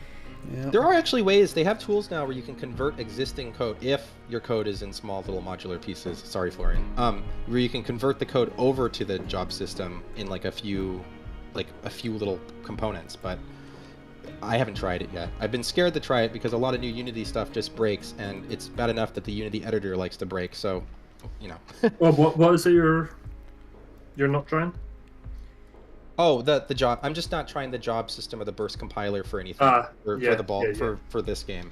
I do use it for tools though. Sometimes like if I need to process like 1,000 pixels or something, and a compute shader isn't enough. A compute shader isn't accurate or doesn't work well in the pipeline because you have to do a lot of converting all your values to work with a compute shader, and then you have the expensive operation of then taking that compute shader out and reconverting it into CPU or something else. You can use the burst compiler to write really efficient code that can handle like per pixel array based like processing and stuff like that. So I would use it for tools like that, but nothing in a major game as of now. I just don't have anything I would need it for. Yeah. If you were trying to build like a massive open world game where you wanted to have infinite physics based destruction, oh, entirely. You'd be able to render hundreds of thousands of fully physics based buildings with that system. But if you're not doing that specific scenario, that almost nobody does anyway, because they don't bother. Like it's Yeah. They wanna be Wait, so sensitive. the job system works really well with the built-in physics? Is that how it works? the job system, I believe, incorporates its own physics system that is in parallel to the default physics system. So they use Havoc now. I think they switched to Havoc for the job system instead of PhysX, but both are, I believe, work together now. The job system works with physics now, though. They added that in the recent thing. It also works for networking. Yeah. I see. All right. I That's... think I have all the tiles I'll need. I just have to figure out where the... How would it actually work? Like if you used it for the balls? Well, the way the job system works is, I mean, I already break everything into components, as you know. I mean, I could just show you briefly in the code. Your balls are here. I have a main handler class. If I could just show you the ball in a prefab though, so you can actually see it. But here's the ball, and the ball has a handler class. So if we look here, you can see the top level of it has a handler, and then it has components that drive everything. So this drives movement. This drives all the stats, like how much damage or health it does or has, and then this drives collision behavior based on if there's a sub-child collider in it. The job system would change this to where instead of these larger modules, you'd have to have even smaller ones. So you'd have to basically have a component that is specifically just the position. Then you'd have a component that's just the rotation. And then you'd have something else for the collision. And then you put those all here, and then you write a huge like manager type class, or not a huge one, but a big manager class that'll then loop through every instance of this that ever exists and process all that movement and then send it back to wherever you need to check stuff. So it changes things in a slightly different way, but it'll speed up things. And I think they changed it now so that you don't have to just do one component per thing you want to have affecting the ball. But instead of each ball handling its own code like I have now, it's all nice and self-contained. Yeah. You'd have to have like managers, kind of like special system managers that will direct how all the balls move, how all the balls collide, and then what they do when they collide. And it would just change things quite a bit in terms of how it would function, to where it's not as easy to just expand things, because with the system I have now, I don't know if Reese is already watching, but with the system I have now, but it's not showing up. It's just like a blank loading screen. I could try refreshing it real quick. Let's see. Well, I think you probably just have to click on it somehow. I don't know. I was just sharing my screen. Oh yeah, actually, well, if he's saying it's just a loading screen, I'll just try to stop it, and then I'll do it again. See if that works. If that doesn't work, then maybe there's something different. And yeah. I mean, we are getting. Oh yeah, I can see that. But we're getting snow and stuff here, so that's probably what's. I could lower the quality too if that's needed. No. But no. It seems fine. With this system, what's really nice is that because it's modularly driven, I can make another ball just by copying this and then going in here and changing the properties. And what that'll do later is if I decide I need a ball to be a little faster but maybe be metallic instead, I can just change the health, I can just change the movement, I can change the health, change the movement, and then just change the material, and it's done. It's already in there, and it'll work. You are one of the people who make like 1 million scripts. Yeah, it's one of the solid principles of programming. It's like one of those things. It's what you learn in. I guess you learn it in computer science. I didn't learn it from computer science. I learned it from a lot of years of studying and experience and like people online doing like advanced programming tutorials. So I won't list all the rules, but one of the big ones is you you put all your code into small modules that do one specific main thing, and then you can easily modify it. And so, for example, my blocks, in the prefabs, I have blocks. In this case, I have all the different variations, but here I have block 1 and then block 2. All block 1 and 2 is one has 10 health, the other one has 20 health, and a different material. And I can easily add stuff later where I can be like, okay, well, I want this one to have a different bounce property. I want this one to crumble different. I'd like to add a module that has this play music every time it gets hit. And it's very easy to just design it in here. And it makes very large scale projects. I understand it. It's just I do the same, but I have like maybe 1 or 2 scripts, and then I just have like booleans and stuff. Yeah, I mean, whatever works best for you. I like this. I like the way this system was. I spent, I don't know, like a few hours with my friend who's a programmer designing a system that would use basically like a modular system here, and so only code that can be associated with this handler works together and stuff. And I can do really cool things like looping through only wall types or only ball types pretty easily. And also, I'm a visual person. I can't look at 100 different variables or maybe 10 different objects in code, and I have a hard time processing like, oh, these are different balls and these are the different properties. I like to go in manually with my little components and just set them and change them, and maybe I want to add the particle in the editor. And it just makes it easier if you're working with other people sometimes too, because if you're in a team, like I'm about to be pretty soon with my other partner, I can go in and edit code or work on a different level, and it has no effect on what this person's doing. These functions here are solid and they work. They're not tied to any other system. So if somebody wants to just start making prefabs or making stuff, they can. If they want to alter code, they can too, because the code they be altering is self-contained and separate. There's no conflicting things where if we both change the same variable on a script, it doesn't know which one to override. It'll also tell me in GitHub, you can see I use GitHub to back all my stuff up. It can tell me specifically, if we look through the history, what modules I changed. And if I'm working by myself, so I'm kind of You're not showing that on screen, by the way, but whatever. No, he is. No, he isn't. He is. He's not showing GitHub on stream. Yeah, he is. Yeah, the GitHub's up. Oh, I guess it stopped updating a while ago then. Now I'm getting the loading. Yeah. Okay. I guess only one person can watch it. Only one person can watch, and only one person I could try lowering the quality. I see it now. It's fine. Okay.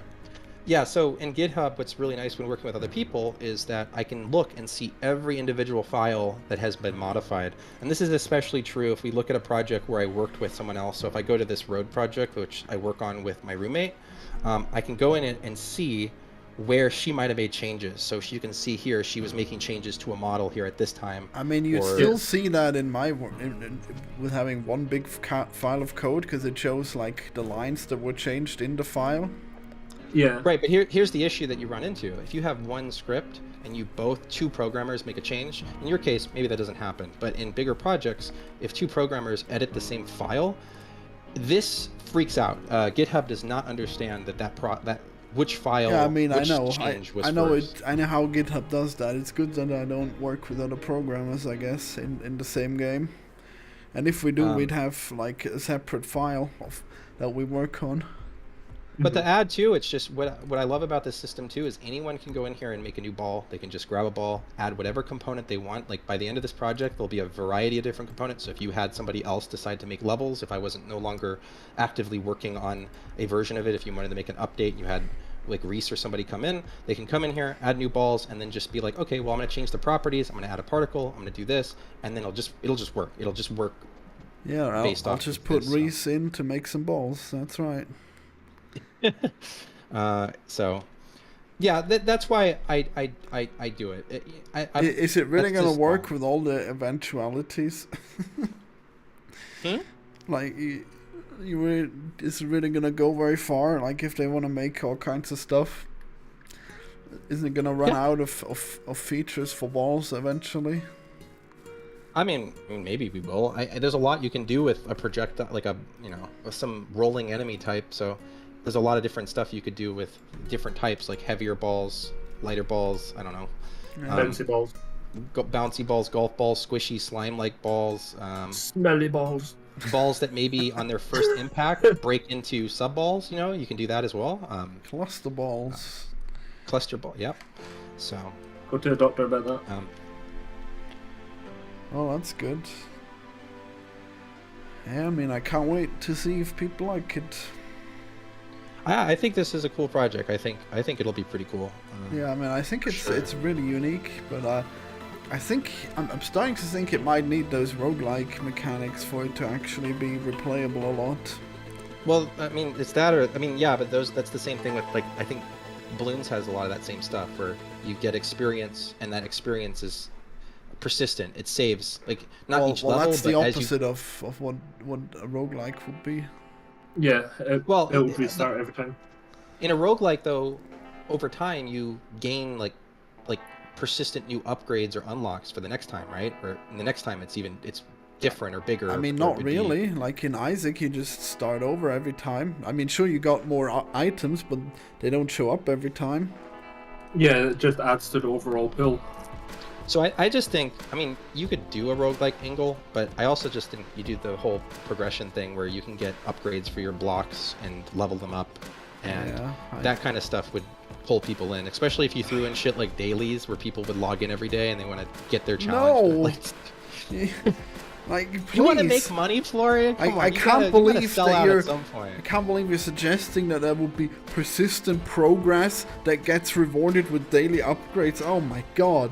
It's like, wow, I can't believe that you would do this to me. You want to be a billionaire, you gotta sell it at some point. Wow. I guess. No. No, you know, that's actually completely wrong. If anything, roguelike mechanics is what people who know my name would be most into, so... Yeah. I I mean, maybe, but what have you done roguelike as of recent? I mean, Isaac is still the only thing people know me for. I guess you could reset your life, like your whole like legacy, and just be like, my first game in years, everybody. Ignore all the other stuff. It's a roguelike, and everyone I hype tried builds up. that. They're like, he's back. Well, yeah. Have you ever used Mirror? It's a multiplayer thing for Unity. Are you talking about? Oh, no, I have. Is it a plugin or an asset or something like that? It's an asset, yeah. Wait, is it?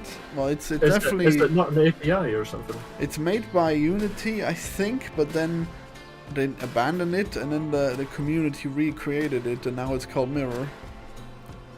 What is it? Like just a multiplayer? Yeah, it's API? just like their old It's a package. the old multiplayer package, but now it actually works. Yeah, and it works pretty well. And they made a new one, and I don't trust it. Fuck him. But Yeah, because it's made just by Unity this time. I heard that they do have a new one, and it's tied to the job system. And yeah, I'm skeptical as heck, but I'm also like, I mean, I'll try Mirror one day because you recommend it, but I've had such bad experience with other people's multiplayer APIs. They're so like, Mirror so is scary. pretty cool. I mean, Yeah, it's hard to get working to begin with, but once you've got it working, it's pretty good. dude, It has the whole thing where you- I completely forgot about all the nonsense in it. Yeah, you're right. There are some you have weird to like, things. don't you have to do like, I know other ones are like this, so maybe this one's not, but like, don't you have to do shit like, you have to like make sure you socket everything and you tell it to drive to the send to the client and then the receive from the client. You have No, to it put doesn't code do in that actually. It's really okay. You just put in a class. I guess it's actually like component based. So I think you put in the components on the objects. Like there's a multiplayer rigid body. Wait, is that right? Yeah, that's right. Actually, no. What we usually end up using is the multiplayer transform. So it just translates like the speed, the position and stuff, most of all, and the rotation. You can add your own class and it'll have any kind of variables, and then the variables automatically get transmitted when you change them on your player. It's really useful. Oh, wow! I will try that out, especially if you say it's been maintained by users and it's pretty good. Hopefully that means like if there are issues, they're fixed pretty quick. I'll put it this way: I have tried to make a multiplayer game in Unity since day one of trying, and this is the first time that I've got it working, and it's working pretty good, and I've not had too many problems yet. Yeah, I'm actually surprised that it's working so well for you. I mean, I haven't really played it yet. One of these but days, it's... I wanted to try to make a game, and I can show you.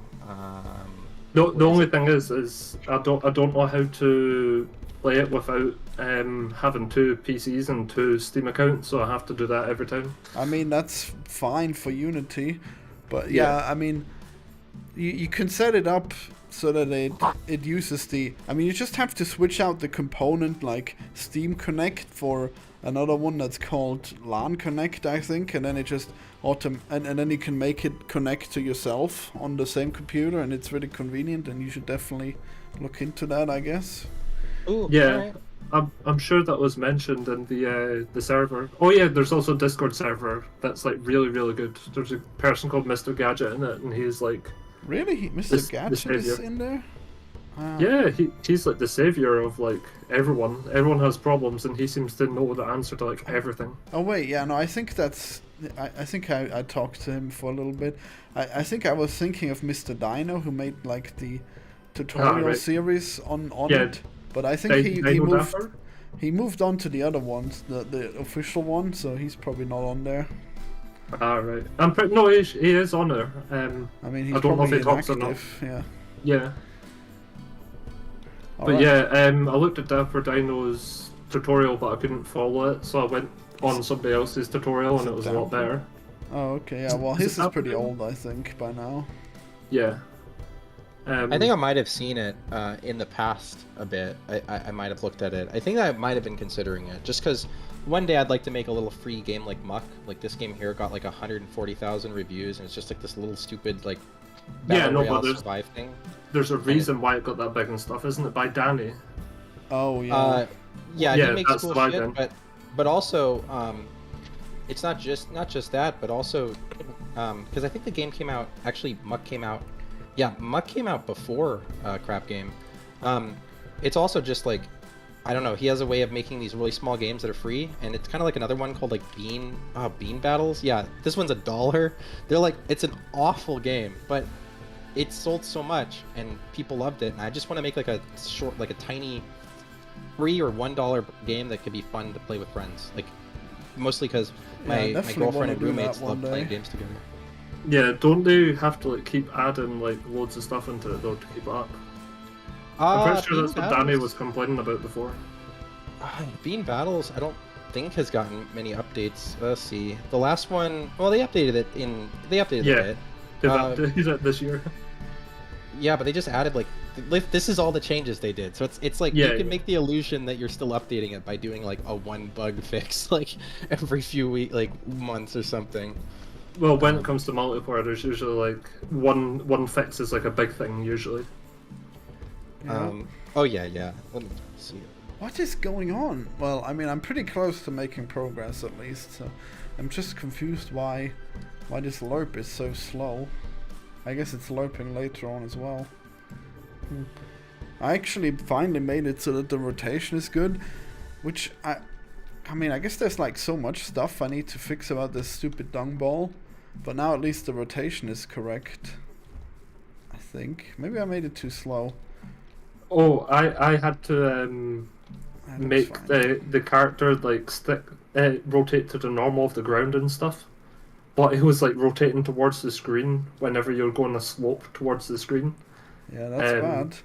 Yeah, but I've fixed it now. It took me a while to figure out how to do it though, but I had to do it through like what was it? It was like a Vector 3, but it was clamped to 1 basically, but it wasn't a... It was a form of rotation, but it wasn't like the normal rotation. Like it wasn't a normal Euler rotation. That's a quaternion. Yeah, it was a quaternion, but it wasn't a quaternion.Euler, it was like something similar. Well, a quaternion.Euler is mostly redundant, because Euler is just the other system. So, like... Euler's just a Vector 3 with the degrees. Yeah, that you that's can put in. it. Yeah. Yeah. But the other one doesn't work in degrees, it works in like 0 to 1. Yeah, that's a quaternion.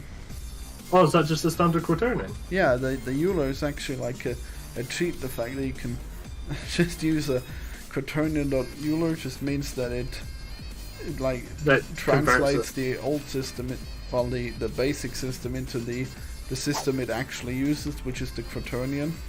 Yeah. I kind of want to speedrun this game, Florian. Hurry up and make it. You mean the Hurry up mouse and finish the game? game. Yeah. Well, that's good. Yeah, I mean it's kind of fun already, so that's good. It's just I keep getting stuck on stuff in development. I mean, also in game, but like, yep, you gotta fix that Mainly development. dung ball. Yeah. That's what I took so long making that character controller, studying the best way I could go about it without like anything getting in my way. And what was so powerful about it? Wait, one sec. Fuck my throat. Huh? He's coughing. He's turned his mic off. Ah, I couldn't tell. Unless you want to hear that on stream, let me get some water. One sec. Who knows? What am I doing? Oh, the jump, right? Let's see how the jump works.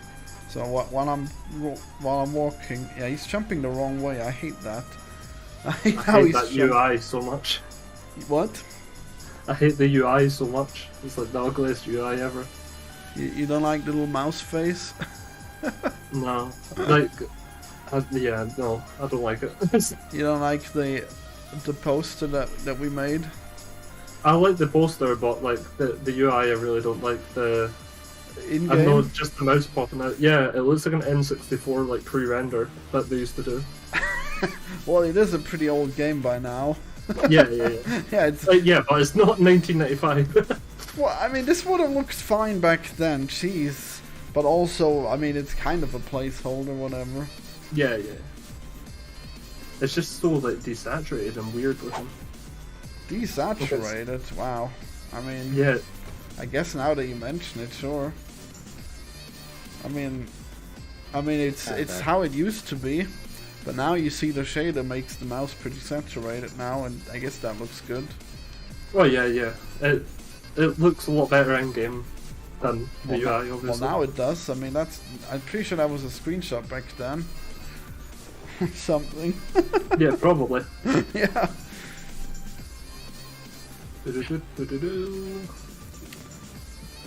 Alright, well, do I want to fix the jump? I guess I do want to. Oh, let me just throw away this pudding thing I got. Pudding.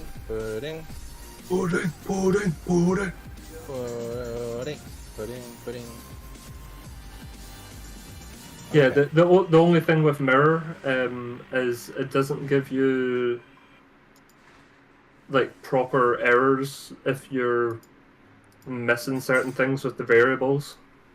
But apart from that, it's pretty good to use. Yeah, if I ever get around to making some sort of multiplayer thing, I would like to try it. It's hard enough to make a non-multiplayer game that I can't imagine what it's going to be like to make a multiplayer game. But it is something on what I'd like to try doing. I want to get good at and make at least one or two of other things first in terms of like all the parts of making a video game, and then I can come back and be like, okay, I know how to do these. Now let's try them in multiplayer. I don't know.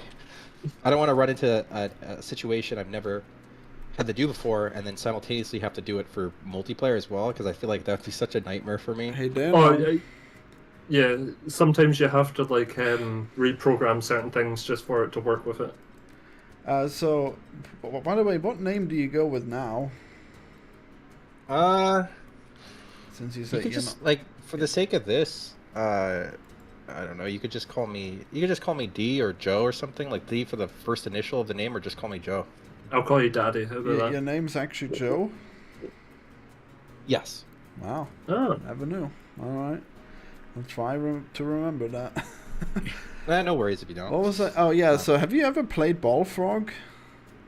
No, I haven't actually. Dude, yet. you should totally... You should totally play it with Reese tomorrow when he streams it. Yeah, I stream it every Friday. Yeah, you'll see how multiplayer works, and it's done with mirror, and like so I took about half a year to make Ballfrog, and then like half of that was just the multiplayer stuff. But Reese took longer to make all the levels, of course, because there's a lot more of that. Yeah. So you should check that out. You know, some cool multiplayer. I mean, it is insane having like two people having like a ball that they roll around and then it collides with each other. So obviously you can't expect that to be perfect, but it's not the worst it could be. Yeah. Yeah. Yeah, it does get a little bit confusing sometimes when like collisions happen. Just because like the person won't be near you, and then you'll just like start flipping out and moving around the place and stuff, and you're like, "What's going on?" Yeah. How But did it's- Ballfrog do? Poorly. Did not sell.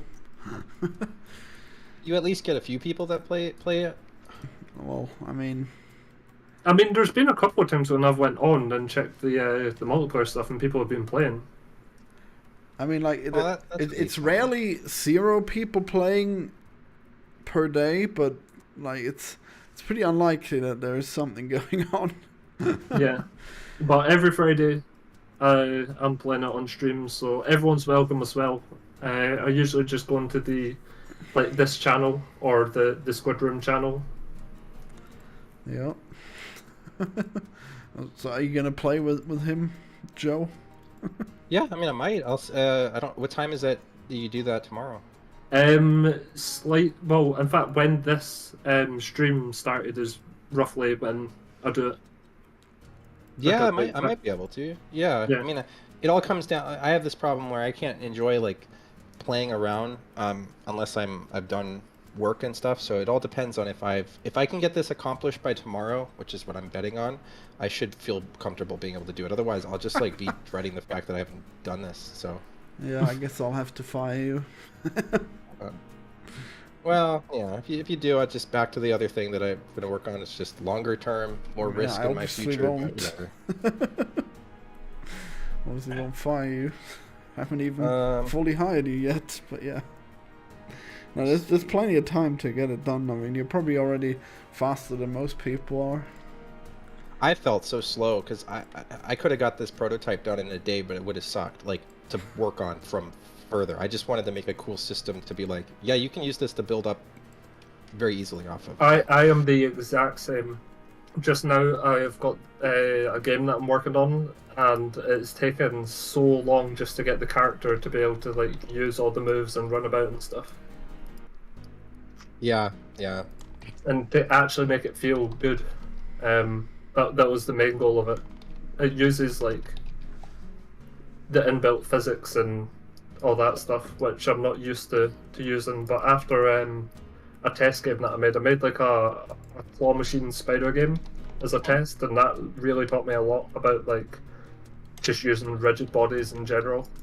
Yeah, and getting used to forces and vectors and like taking advantage. Like for my whole first person shooter controls, I just took advantage of using the dot product and vectors and forces, and it's so easy to where I can have a moving platform and my character will follow that moving platform flawlessly just by applying the force of itself to it. That's it. Like you just apply the velocity.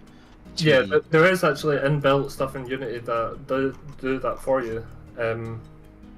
As Florian said, it's the move position. Well, it doesn't really work that well usually.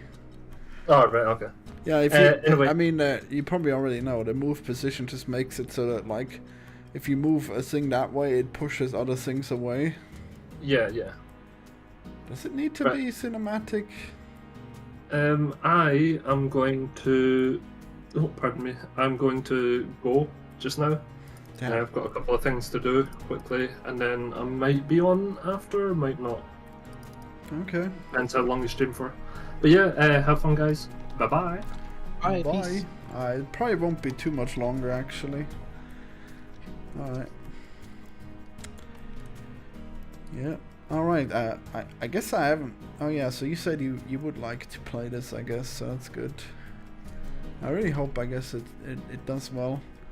But yeah, I really need to just get this done, so that at least if I want to make more Poor Mouse in the future, at least it'll have this solid base to go on. I mean, if I get it to be solid. Who knows? I mean, probably.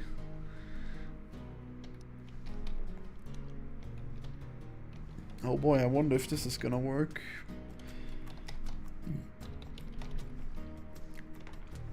This could be it. Let's find out. After all I've done learning in this stupid dungball code. Maybe this is what makes the jump work. The jump should now go in the direction well, I don't know. But currently it's affected too much by the velocity of the ball. And that did not change. Great. Yep, jumps off the right the completely wrong way. I wonder why.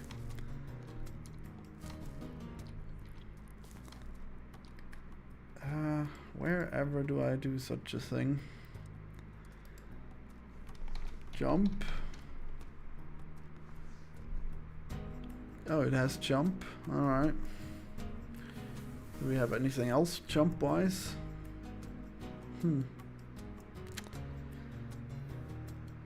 How do you spread the word of mouth for games, Florian? Well, I mean, I'm pretty bad at it. Well, the thing is, I mean, are you asking for how to do it? Well, most people just have like a really good Twitter account where they regularly post videos of the game. And then, I mean, they also like spam like all of the YouTubers, I guess. So those probably are tired of it already, but who knows? Yeah, and then there's a website called Keymailer where you can also give YouTubers free keys. That's pretty useful. But I mean, I guess most of all you just wanna make sure that the game is something that people want, which apparently wasn't the case for Bullfrog, because people didn't end up clicking the buy button on the store page, you know. Yeah. Yeah, it's like the hard part there is that it's probably like the trailer of the game isn't like the trailer is like a happy frog jumping around, you know. But then the gameplay is frustrating, but it's not hard enough so that people could like really dig into it. And then if they do, it's like only the boss fight is like way harder than the rest. So there's issues there. Oh well. Like the balance of things or in pacing don't match with each other or something, right? Like kind of. Yeah, I mean, like the experience that the store page sells isn't the one that you get in game, and then the balance of like the boss in the end is not ideal. Yeah, I'm wanting to redo some of that. We'll see, I guess, if I get to it. Doesn't it suck to just have so many ideas of things you want to do, and then like you plan out a bunch of stuff, you know what you're capable of doing, and then you try to do one of those things, and 6 weeks goes by, and you're like, what the fuck? I'm still on this? Like, no, I never had that problem. Why do you ask?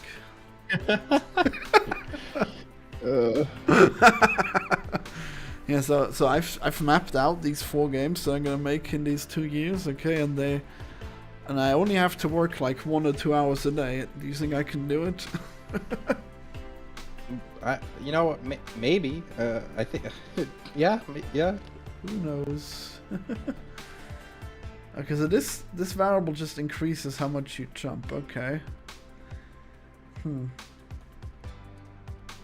So that didn't work at all. Great. Ah, jeez. What am I gonna do?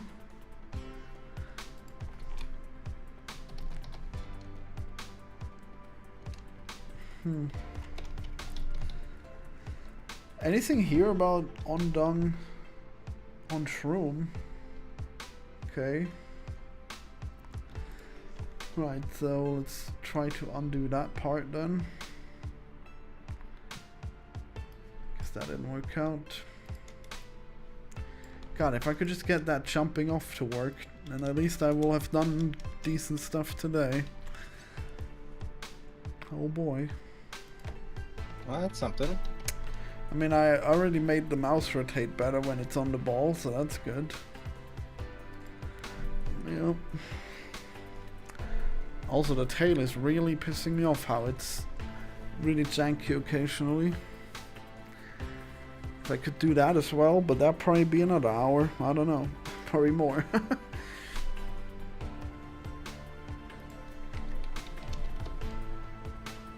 Okay, we don't have undone. Right, what do we have?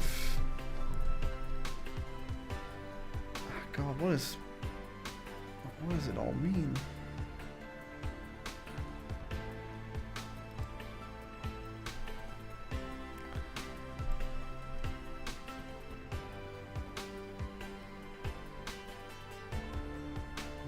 I wonder where the... Oh, is this it? Make it to 0? Jump V is this? What's B1? B1 is... Okay.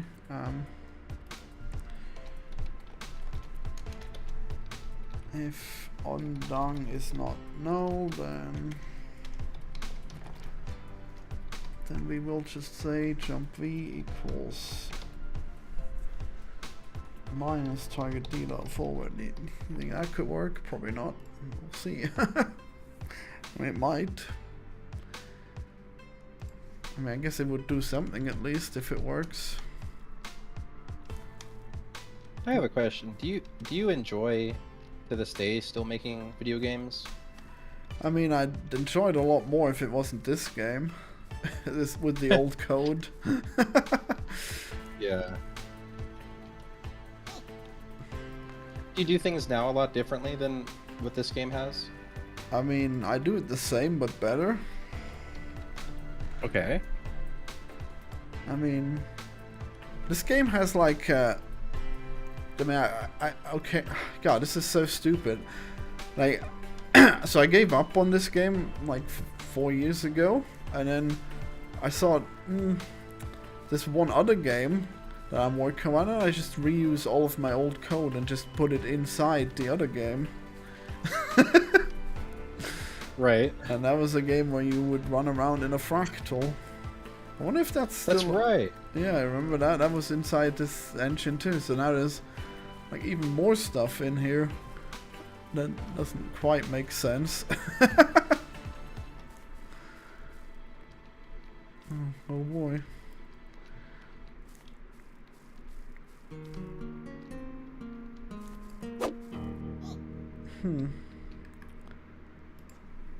God, am I ever gonna get this done?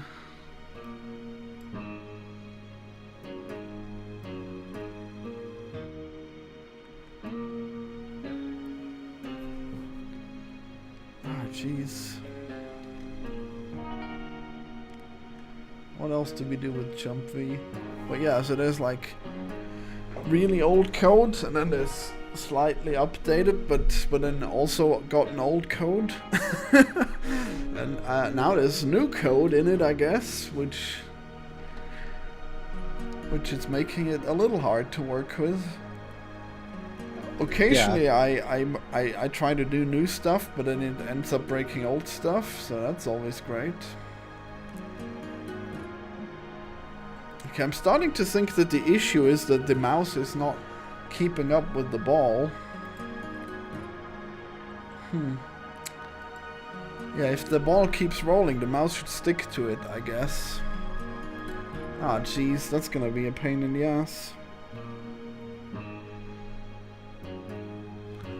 So how am I gonna spread the word of mouth for my next game? Well, I don't. I'm actually just gonna focus on making the games, and then, like in 2 years, hopefully I'll work again with Edmund, and then then he'll just spread the word for me. For those new games. Plans to hopefully work with him again? Yeah. Oh, that'll be cool. Also, I got this other artist that's also really good at this, so one of those 4 games is gonna have at least some hype around it, so that's cool. Yep. That'll be good. Indeed, that's the... I mean, yeah, I gotta work with someone who knows how to do that, because I do not know how to do that. I am not good at being popular on the internet.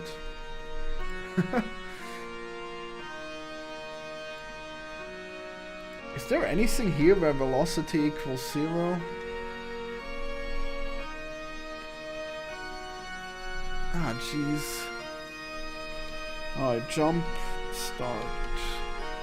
21 mentions, what could go wrong?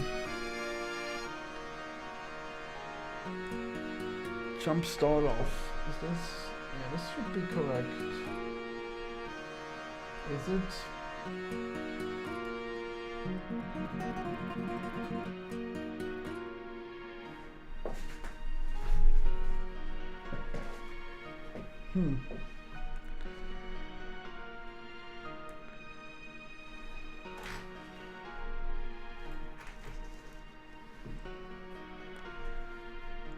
Oh, here. Velocity is jump V. Okay. Alright, if ondung is not null, then velocity plus equals ondung dot velocity. Let's see if that works. Probably not. We'll see, I guess. That's gonna be crazy. I wonder what will happen. Could work perfectly. Maybe that was all it takes. Just one line of code. It didn't seem to have done anything. No. Not a thing. I mean, I swear it's not even doing anything.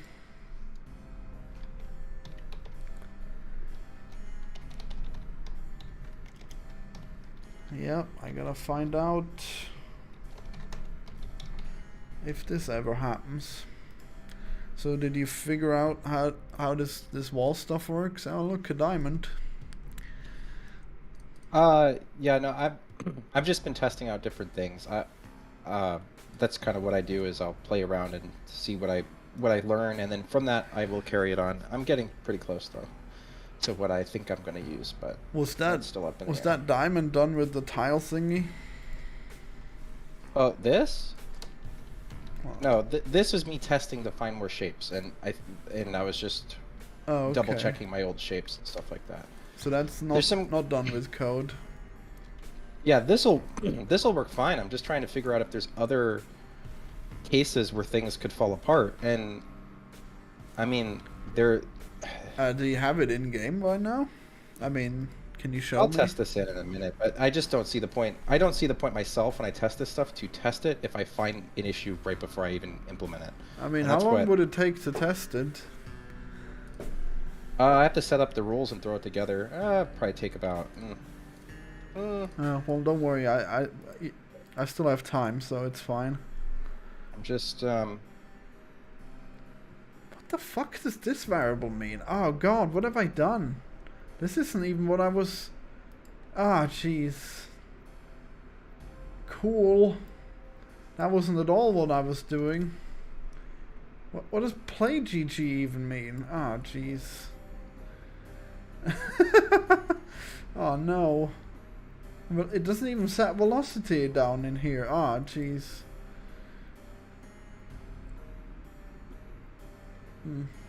Yeah, just show me once. I mean, once it's further along, I guess.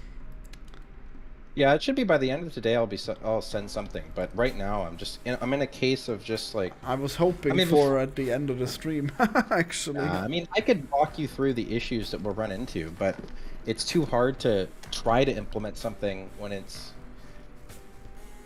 I'm trying to when the issue of how hard of it is easier to show just through Photoshop than it would be to try to implement it.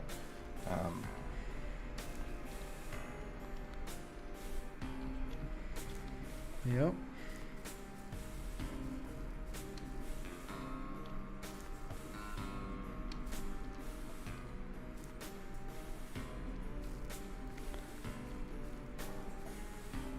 Well, I was just hoping it'd be for the end of the stream. It'd be the thing working, but who knows? I mean, I'm not getting this shit done either, so.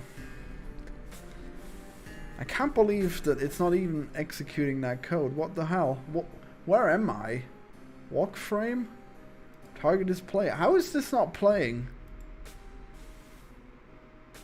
Jumpo is being called. Oh, is ondung already null? Wait. Is the thingy ignoring it?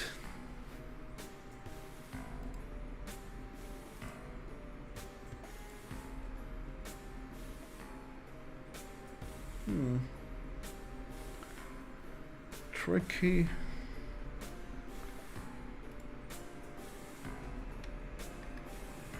my computer is really loud because of how unoptimized Unity is sometimes. Running in the background. It's good that you use Unity as well. Well, I'm going to branch out.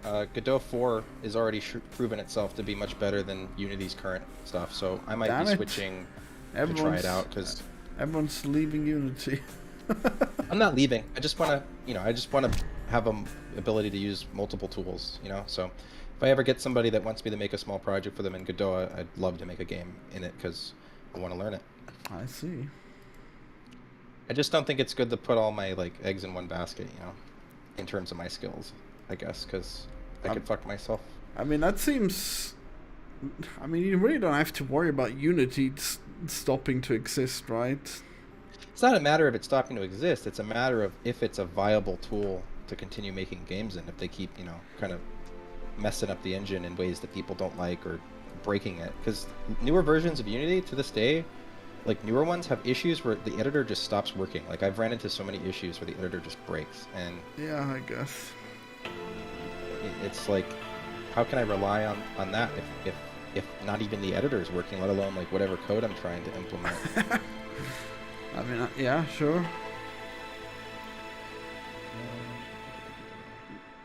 I don't know. It works for me, I guess. It's for the artists that usually have the problem. I just do everything in code, so it hardly ever complains editor-wise.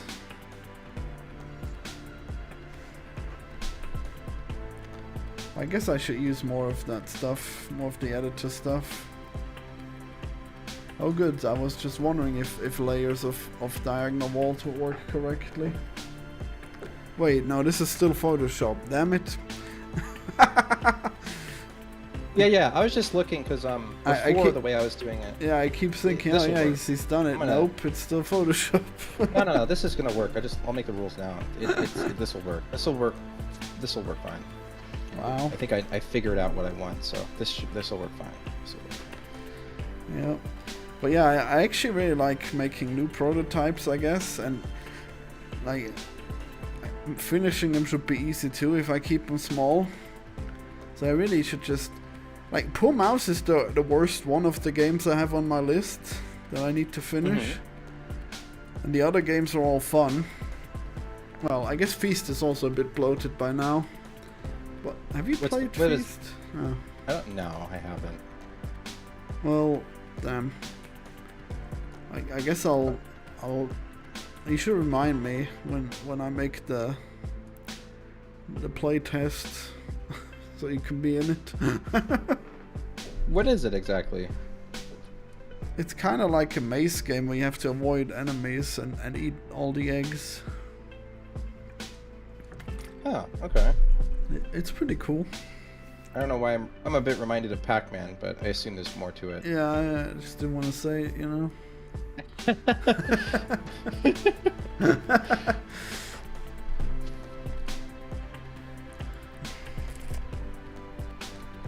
Those cases where you describe it, you're like, please don't say it's like Pac-Man, please. So you mean like Pac-Man? Fuck! Yeah. I never know if you're supposed to say, oh yeah, we're inspired by this game, and it's like, copyright alert, you're stealing. Well, you know, there hasn't been a game that's true to the Pac-Man formula in ages, you know. They make Pac-Man games, but they're like platformers and stuff. There was a first-person 3D horror game that was like Pac-Man with monkeys that chase you that did really well, like a year or two ago. Wow. What's it? Monkey horror game. What was it called? I'm just trying to remember the name. Yeah, Dark Deception. I think that's what it's called. Markiplier played it, and a bunch of other people played it, so it got millions of views. And it's like, you're in a maze, and you get chased by monkeys. You have to collect all of the things. It's just Pac-Man to the T. I don't even remember if there's anything extra, and then every time you beat a level, more lore is told to you or something like that. Are there gonna be eggs or pills that you have to eat? I'm trying to remember what you do consume. Let me take a look. So it does turn off the fact that I'm on there the ball. There are purple crystals that you collect. Or, yeah. see. And then you have a So, little so mini there's map lots of them, is there? yeah. I see. Well, that's very similar then. I sent a picture to you directly. You can just see a picture of the screenshot of what it looks like. But Can you get the send premise it just inside of the Discord server we're on? I can in a minute. Hold on, I'm doing stuff. Or just show it on the stream? Well, here, I'll send it to you, man. Let's see. How did I leave Where do the you want- stream? Oh, here? Okay. I don't even know where to send it to you in the picture. Just where do put I it send on this image? in the Discord that we're in. Where? The Squid Invaders Discord that we're currently in.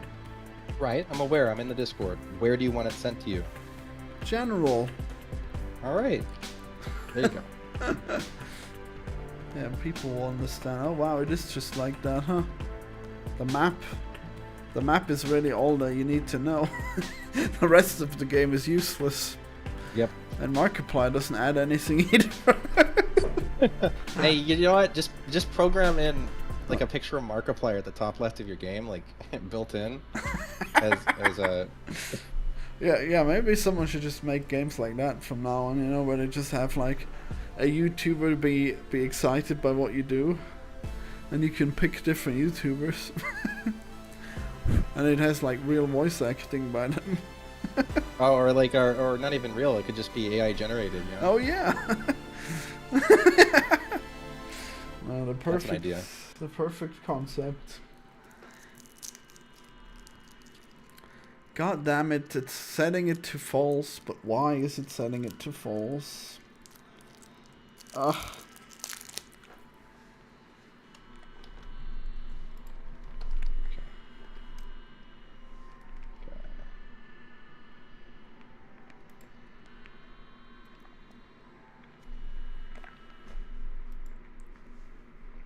Jeez, look at all them things. Hey Florian, I was just randomly referencing your room generation video to the company when I saw you pop up as being live. Being live is alive. It's great. Yeah. Well, I'm glad you enjoyed that. Yep, making a game now. I'm gonna make more of those explained videos too. Yeah, I got so much work to do in the next 2 years.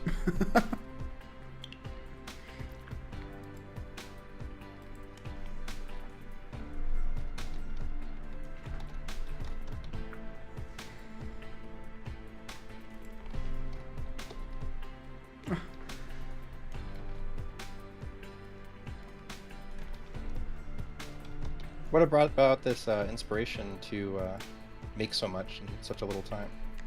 Well, because I want to make a game with Edmund, and I want to finish off the other games first. Well, 4 of them anyways.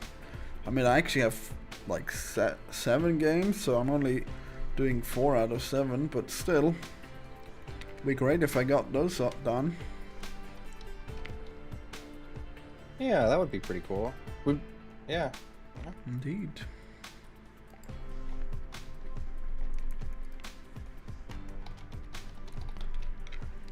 Yep, just make tons of games. I mean, it's really fun to actually have a game out again, Ballfrog, Mm-hmm. If it also did well, it'd be great. But if I have a ton of games, I can just make a bundle, Yeah. So maybe that'll help. Huh.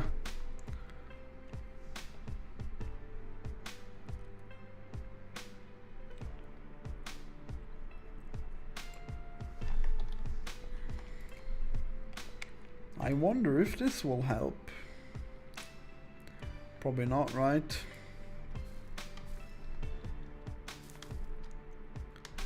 Well, it works as it should. Ugh. Jumping over. And, well, that actually did the code that I wanted. Oh my god, can you believe it? Can you believe it would do that? Dung jump.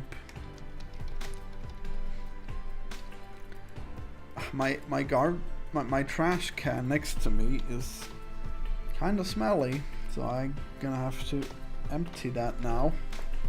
Midstream, how professional. Oh. Yeah, I don't know. Sometimes it just smells bad. Ugh. Did I throw away a cum rag instead of flushing it? Oh my god. Only the raunchiest streams here. Oh my god. Can you believe I just said that? No, I'm still shocked. I haven't computed it. Alright, let me get this. I'll get this one. Yeah, be shocked. Well, I'm doing that now. Be right back. Alright. Won't be too long.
Oh wow, I completely forgot that I have nuts in the kitchen, you know?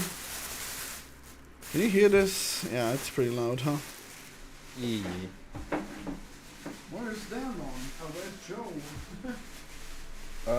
C. Diag, and then this is a diag, and... Alright, what does everyone say? Sorry I'm late to the party. Is this one of the bundled games you mentioned? It would be, yes. Will Poor Mouse include cheaply made crappy bootleg named Rich Mouse? No. Florian being alive is the greatest thing. Wow, the chat was busy, huh? Why does it not... Okay, whatever. I guess that it worked for a little while, but then it didn't. Tragic.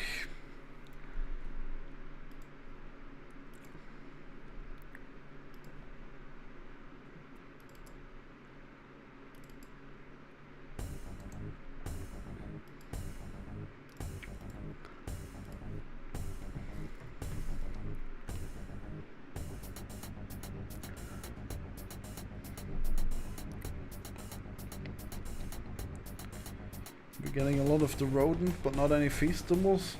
I'm gonna work on feast again soon, so don't worry. No, he's gone already. Oh well.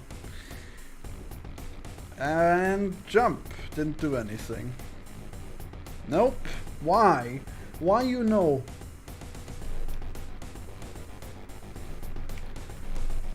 What? It threw me off the other time. Why doesn't it throw me off now? Well, the problem is it's not doing it every frame when it should be. Oh, was that a correct jump? Could it be? Well, that worked surprisingly well. Yep. And jump. Well, the rotation was weird, but fuck that, it works. It works! Can you believe it? Sweet, congrats. Look at that. Oh, a jump. Actually, I guess that's how the rotation would look, considering I'm going from this direction into all the way the other way. Okay, just the tail now. If I can do the tail, then I will be happy. finally achieved happiness. Can you believe it?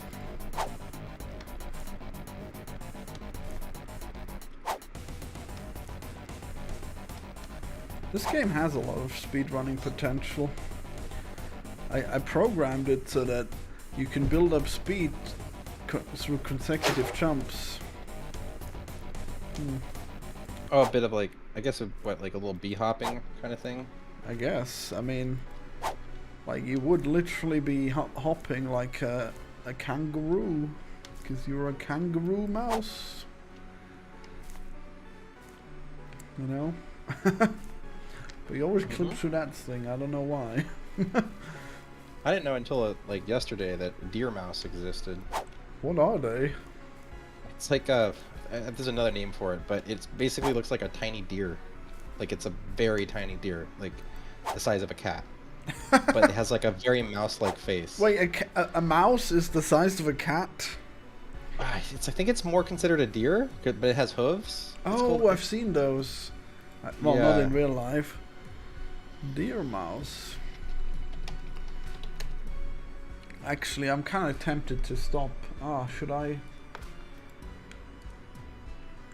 I mean, I guess I should look into the tail at least. God, what is that? It is ridiculous. Look at this. Look at this creature. Like, why is its head so small and rodent-like, but the rest of it is a deer? It is definitely very strange looking, but it's pretty cute. Is this a Photoshop? No, that's really what it looks like. Okay, I this saw a one's video cool. of it eating. That one looks like a piglet. Oh my god. This is adorable. But why is it not loading? Java mouse deer.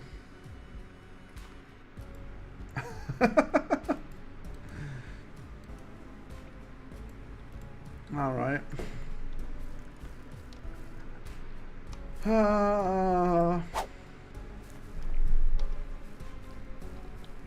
The tail is so cool when you're moving around, isn't it? I love how smooth it is. But then if you do it flip, oh god, it's so bad. It's broken in many places.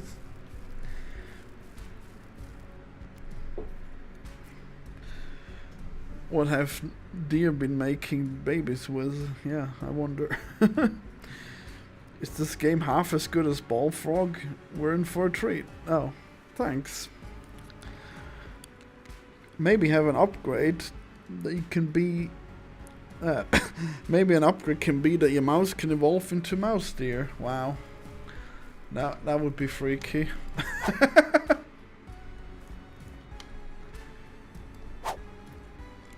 I should still fix how the wall running works, but I'm not gonna. Let's see if I can do anything about the tail.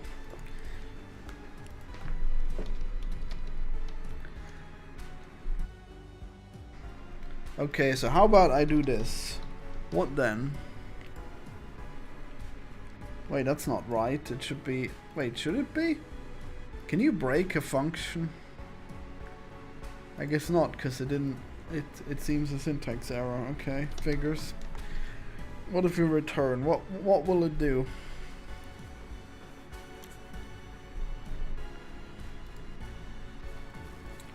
What? So this function doesn't even handle the tail? How does this work? What? That's blowing my mind. How the fuck does the tentacle function not handle the tail? What? How could this be? No! No, it can't be! Why would I have two parallel systems like that? No! Oh my god, why? Oh my god, please don't tell me that this tail system is just like an old version of the tentacle system. Oh god. Will you hold me, Joey? You'll be alright. I don't know if I will be. That sounds horrible. Can you believe it? Like, I have my prized tentacle system, And then it doesn't use it for the tail. Wait, what does it even use it for? Wait, have I imported the tentacle system specifically for when you play the squid? Let's look at that. Player squid. Okay, well, it's got errors now, I guess. How about now? Maybe now it'll work. Because I disabled the code. Oh, yeah. Cool, it doesn't work. Alright. So, the tentacles don't work, and the squid don't work. How about player ship? That's gravity. I'm controlling that with my arrows, by the way. Right, let's see what's causing the errors, because I kind of want the squid to be a feature, I guess, even if it makes no sense. That was only one error. What? GM? What the fuck is GM?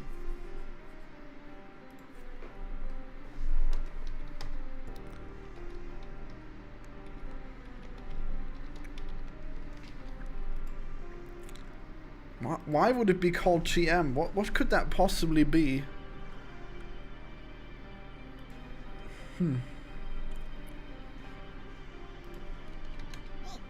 Look at this! Oh my god! Well, I mean, it looked cool at first, but now that it's not moving, it's not that cool. Isn't it so cool that there's a squid? Yeah. Look at that. Is that all? Is that extra from Squid Invaders or something? Yes. Damn. Wow, it's so strange. What's it doing? Well, it's not moving around like it should. Yeah, in the Fractal game you could be the spaceship or the squid. Well, this doesn't move either. Cool. I guess I broke everything all the time.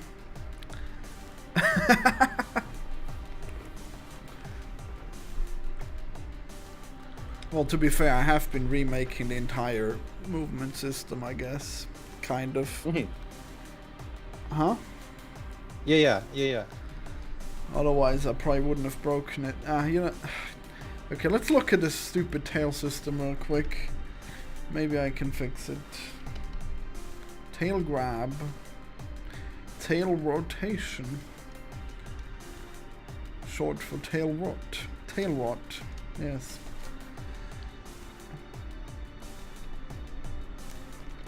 Wait, what does it do?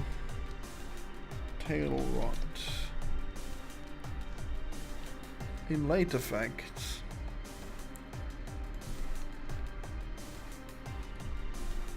The fuck? What is this? Oh, okay. Wait, is that it? Okay, well that's apparently something. Alright, I guess it's calling the... Oh god, this is some stupid code. Oh, I didn't even realize. No. Oh. Actually, I don't know. I don't know how this is even working.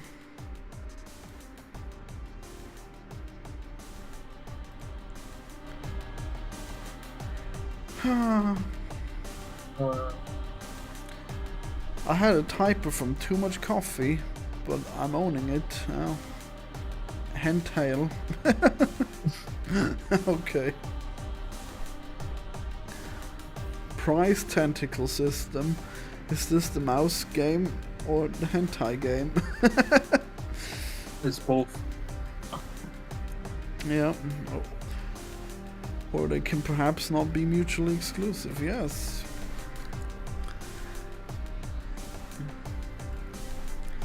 I'm actually quite happy that there are people watching this stream, even though I don't know if they're getting much entertainment out of it. I have made progress, so that's good. Can't knock progress. Let's find out how many subscribers I've lost since I streamed. I don't remember actually. Oh well. I guess not too many. I guess it's too early to show in your analytics. It's what? I'm guessing it's too early to show in your analytics. No, I just forgot how many it was before I started. Alright. Yeah, the live count actually works pretty well. I guess they didn't work for a while, but I think they hid your live count for a while, but now it's been back for years, I guess. Yep. Okay, so that's probably not what I want, is it? Where are the tail physics? Oh god, if there's no tail physics, there is a function. Oh god, smooth! Anything but that. Oh jeez, all this terrible bullshit here. I can't believe it's calling an ignore function. Like, repeatedly. It's repeatedly going through all the colliders and making them ignore each other. That's cool. Such a good feature.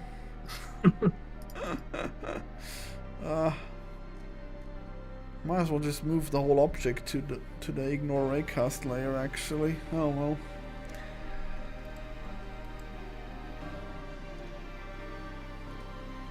Oh, I guess it doesn't do it all the time. But enough. Oh, I guess yeah, it's fine. Alright. What do you think? Oh my god! What do we have here? These are the exact functions that are not working correctly. What if we say or true? That is not... It is an or. Okay, or true. What will happen now? Probably gonna be awful actually. Gonna be flaccid tail.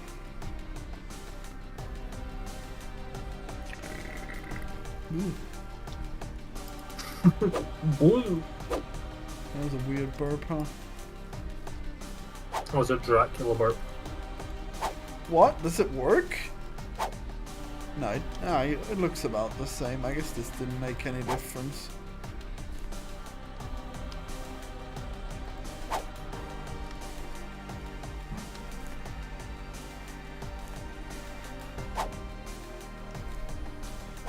What is that noise?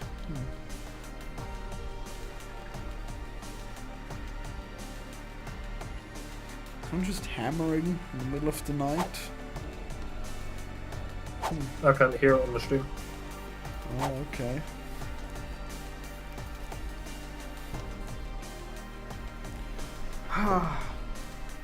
Tempted to open my window and find out, but I wouldn't even find out, whatever. Probably not. I don't really get a good view from my windows. Also, there's broken blinds, so I can't really look outside anyways. You live in a haunted house. Yeah, clearly. Broken blinds and ghosts just roaming about. Yeah, I really should have that repaired by now. I'm so stupid. Just like, yeah, just not gonna bother calling anyone to fix it, you know. Okay, so what does this code even do? Yeah. Ah, I should have checked vector 1, vector 2, yeah, it's good stuff. Swipe, double jump, F1. I'm eating a Jolly Rancher. Well, I'm sorry, I can't do it, okay? This code is a nightmare and I'm gonna stop working now. I hope everyone enjoyed looking at poor mouse occasionally and me being frustrated with code. Thanks for watching everyone, bye! Bye bye! Bye.